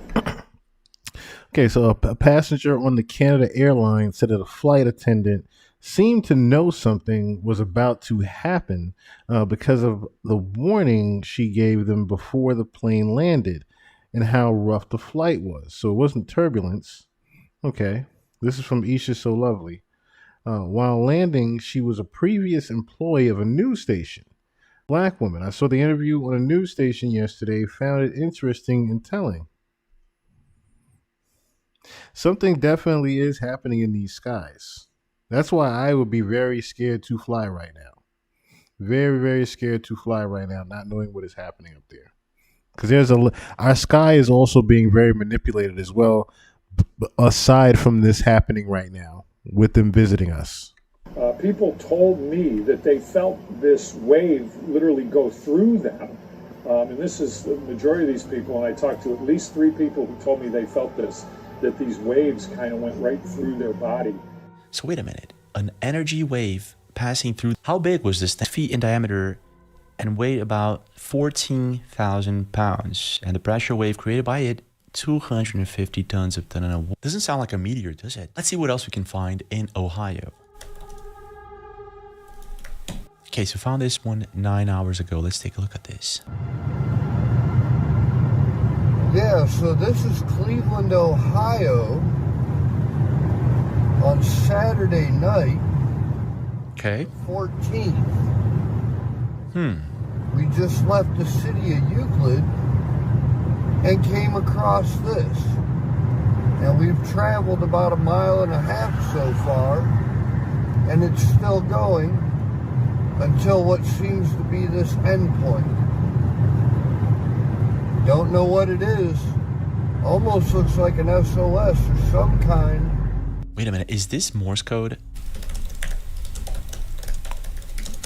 Okay, so ChatGPT found no credible Morse code message in this clip. Wait a minute, so this was in Cleveland, March 14th, a few days prior to the meteor, whatever that thing was, seen in Elyria, also in Ohio. So let me get this straight.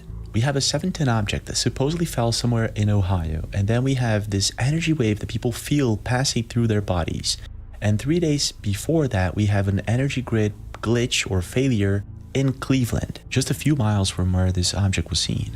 Most likely just a coincidence, but what if it isn't? What if we're not talking about meteors? What if there's something else going on and this is all just a cover-up? But this is just a theory, of course. Let's see what else we can find. Okay, so posted by this account March 18th, apparently some sort of power grid failure or glitch in Mexico City this week.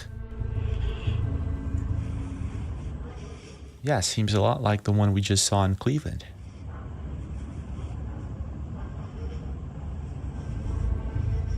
Could be just a coincidence. Let's see what else we got in Mexico.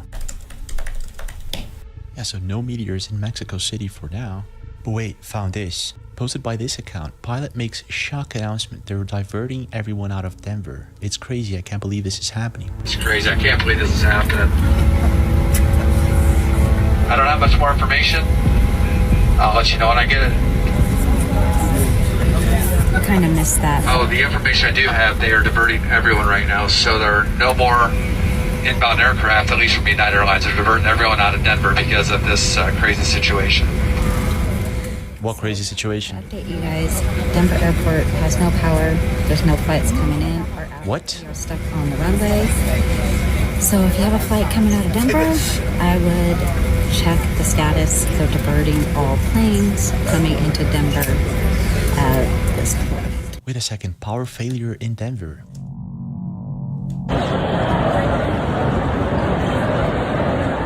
FAA issued a brief ground stop after an incident that knocked out power for parts of the airport. That was about 9:30 this morning. That meant no planes coming in or out, no trains between concourses, and huge lines for anything still operating. So it's kind of weird. We have a lot of these power outages or glitches with the same week we're seeing a bunch of these objects falling down. I mean, again, this could be just a coincidence, and it possibly is. But what if it isn't? Washington Post is reporting that U.S. officials have detected unidentified drones flying above Fort McNair. Multiple drones were spotted over the Washington base on a single night in the last 10 days.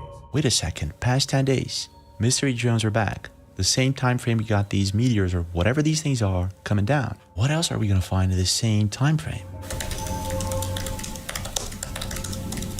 Oh my gosh, so I found a couple of Reddit posts of people who are waking up with strange marks in their bodies. And it's not just one, we got two of these.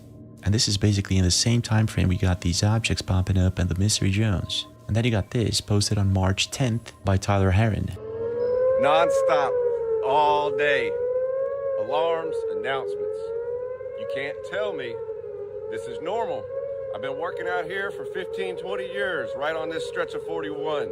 I could hear this. They do a test Wednesday. Every once in a while, there's something random. This shit is not normal. Someone says, I live in a base in South Carolina, and they're also doing tests and all of the alarms and sirens all day. Oh my gosh, so sirens went off today in Flushing. Here at my house all day, I've never heard it go this long. So this is pretty weird, and it seems that a lot of people agree, and they're also hearing the sirens. There's a military base also in South Carolina there too. But it could just be some sort of test. These things happen. But it's kind of weird how all these anomalies are kind of happening at the same time. Let's see what else we can find. 3 days ago by Tom on the UFO subreddit, he says, film these orbs from my back garden. Apart from the obvious one that I was focusing on, there are several others coming in and out of the shot, which I only noticed when zooming in. Let's take a look at this.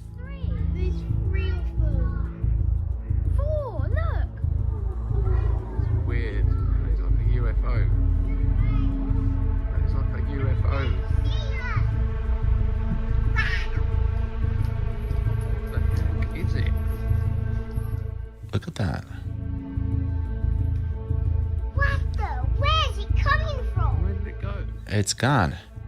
So this was in Southeast England, and unfortunately in June 2022, so it does not have anything to do with the sightings now, but these are clear orbs to me, or at least they look like it. Also got this one recorded last Saturday, 7:50 p.m. What appears to be a triangle craft recorded over Scotland.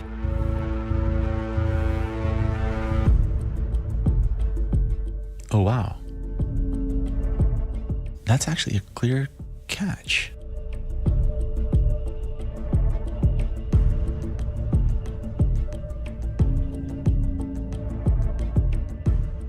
And then you got something pretty similar in Poland, but this time Friday, a day before that. Ponad nagram, widać ich.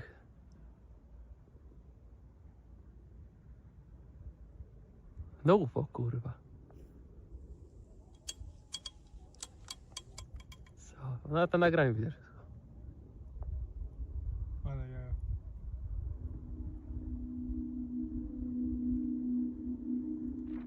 Found another one by Chewy 11 days ago. He says, I came out of the house in Corona, Queens and looked up and what I thought was a shooting star, but then two more of these things joined in.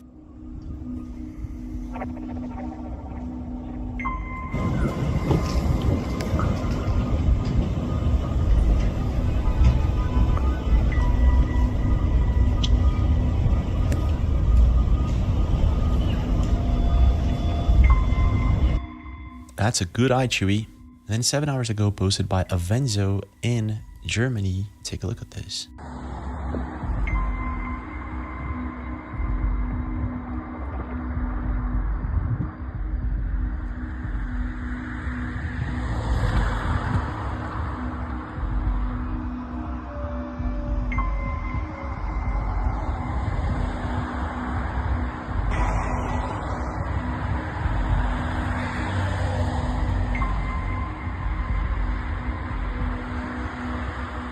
What in the world is that? I mean, is that a balloon? Yeah, I think so. Then posted on January 28th, this family is using a laser to actually draw the attention of these supposed mystery drones. Let's take a look at this. Wow, miren. Oh my goodness.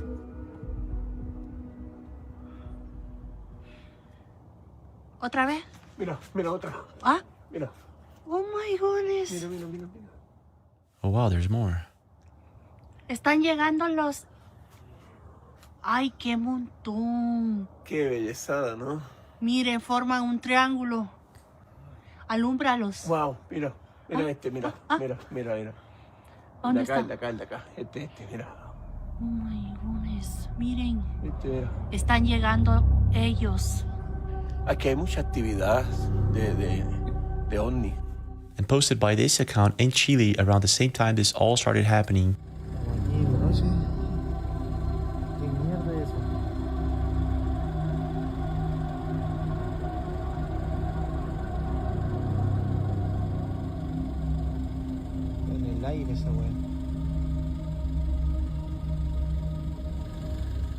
Yeah, that's not a plane, that's not an orb, and it does not look like one of those drones. It actually looks like one of these things that are falling from the sky, but it's hovering still in the same place. Look at that.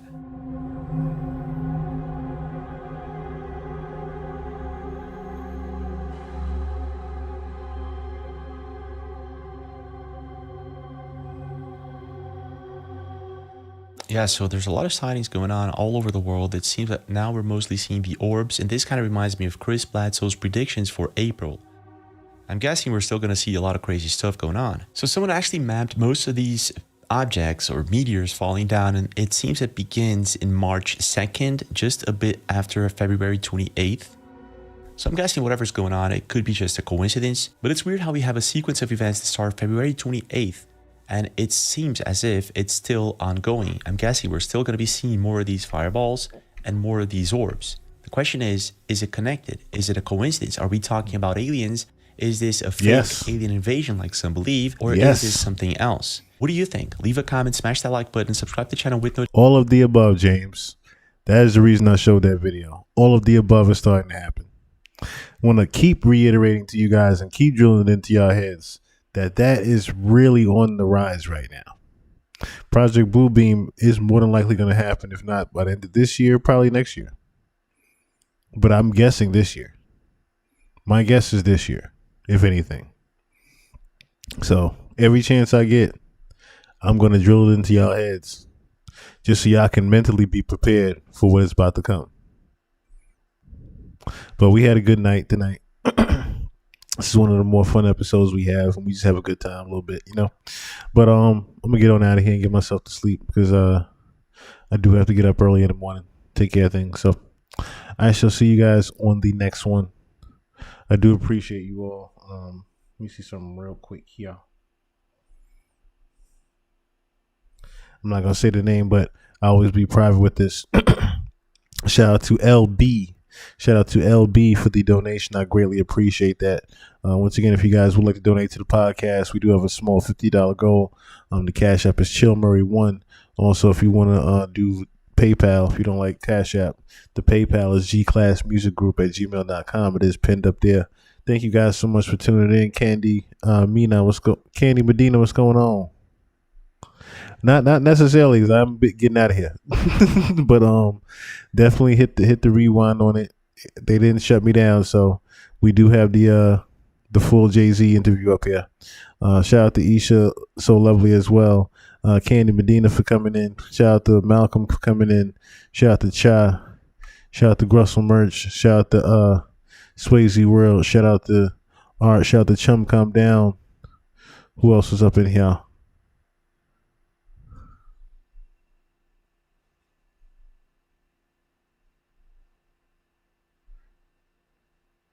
I'm trying to see what this name is. The official Shanaz. The official Shanaz Zeri YouTube 2334. I'm trying to see the name right there. Shout out to you coming in as well. Madman 90. Long time no see, brother. Thank you for coming in as well. Who else is up in here?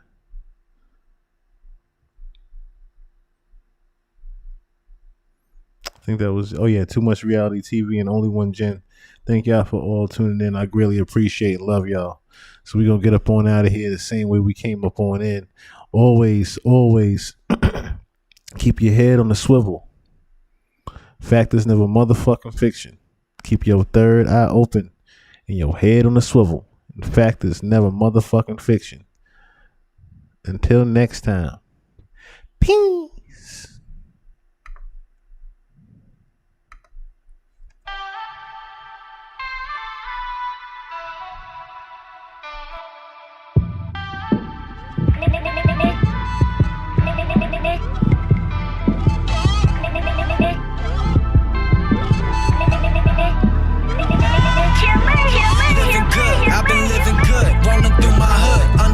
Just a youngin' in this bitch up to no good. In the whip, every day with Nikki, she be riding with me, never trip. Rolling through my city with hundreds and fifties, out the blue like a crip. But I never bang, no, they know. We been at it way before the fame, ho. Way before.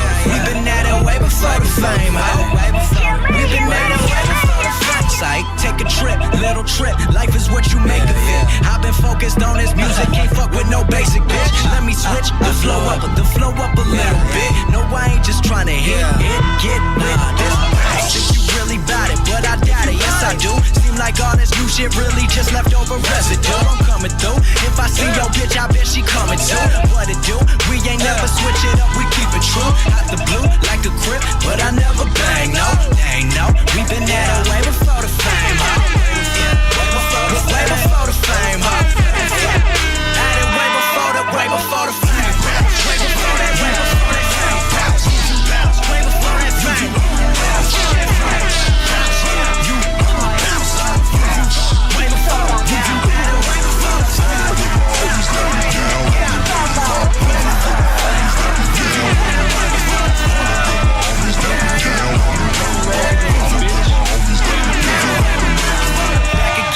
I never left, had to take a breath, cause Nikki been fucking with me hardcore. Goddamn, that's a fucking jam. They know who I am, bitch. Bounce, homie, smoke an ounce, fucking make a count. When my album date announced, I pronounce I'm a killer. What it is you really do.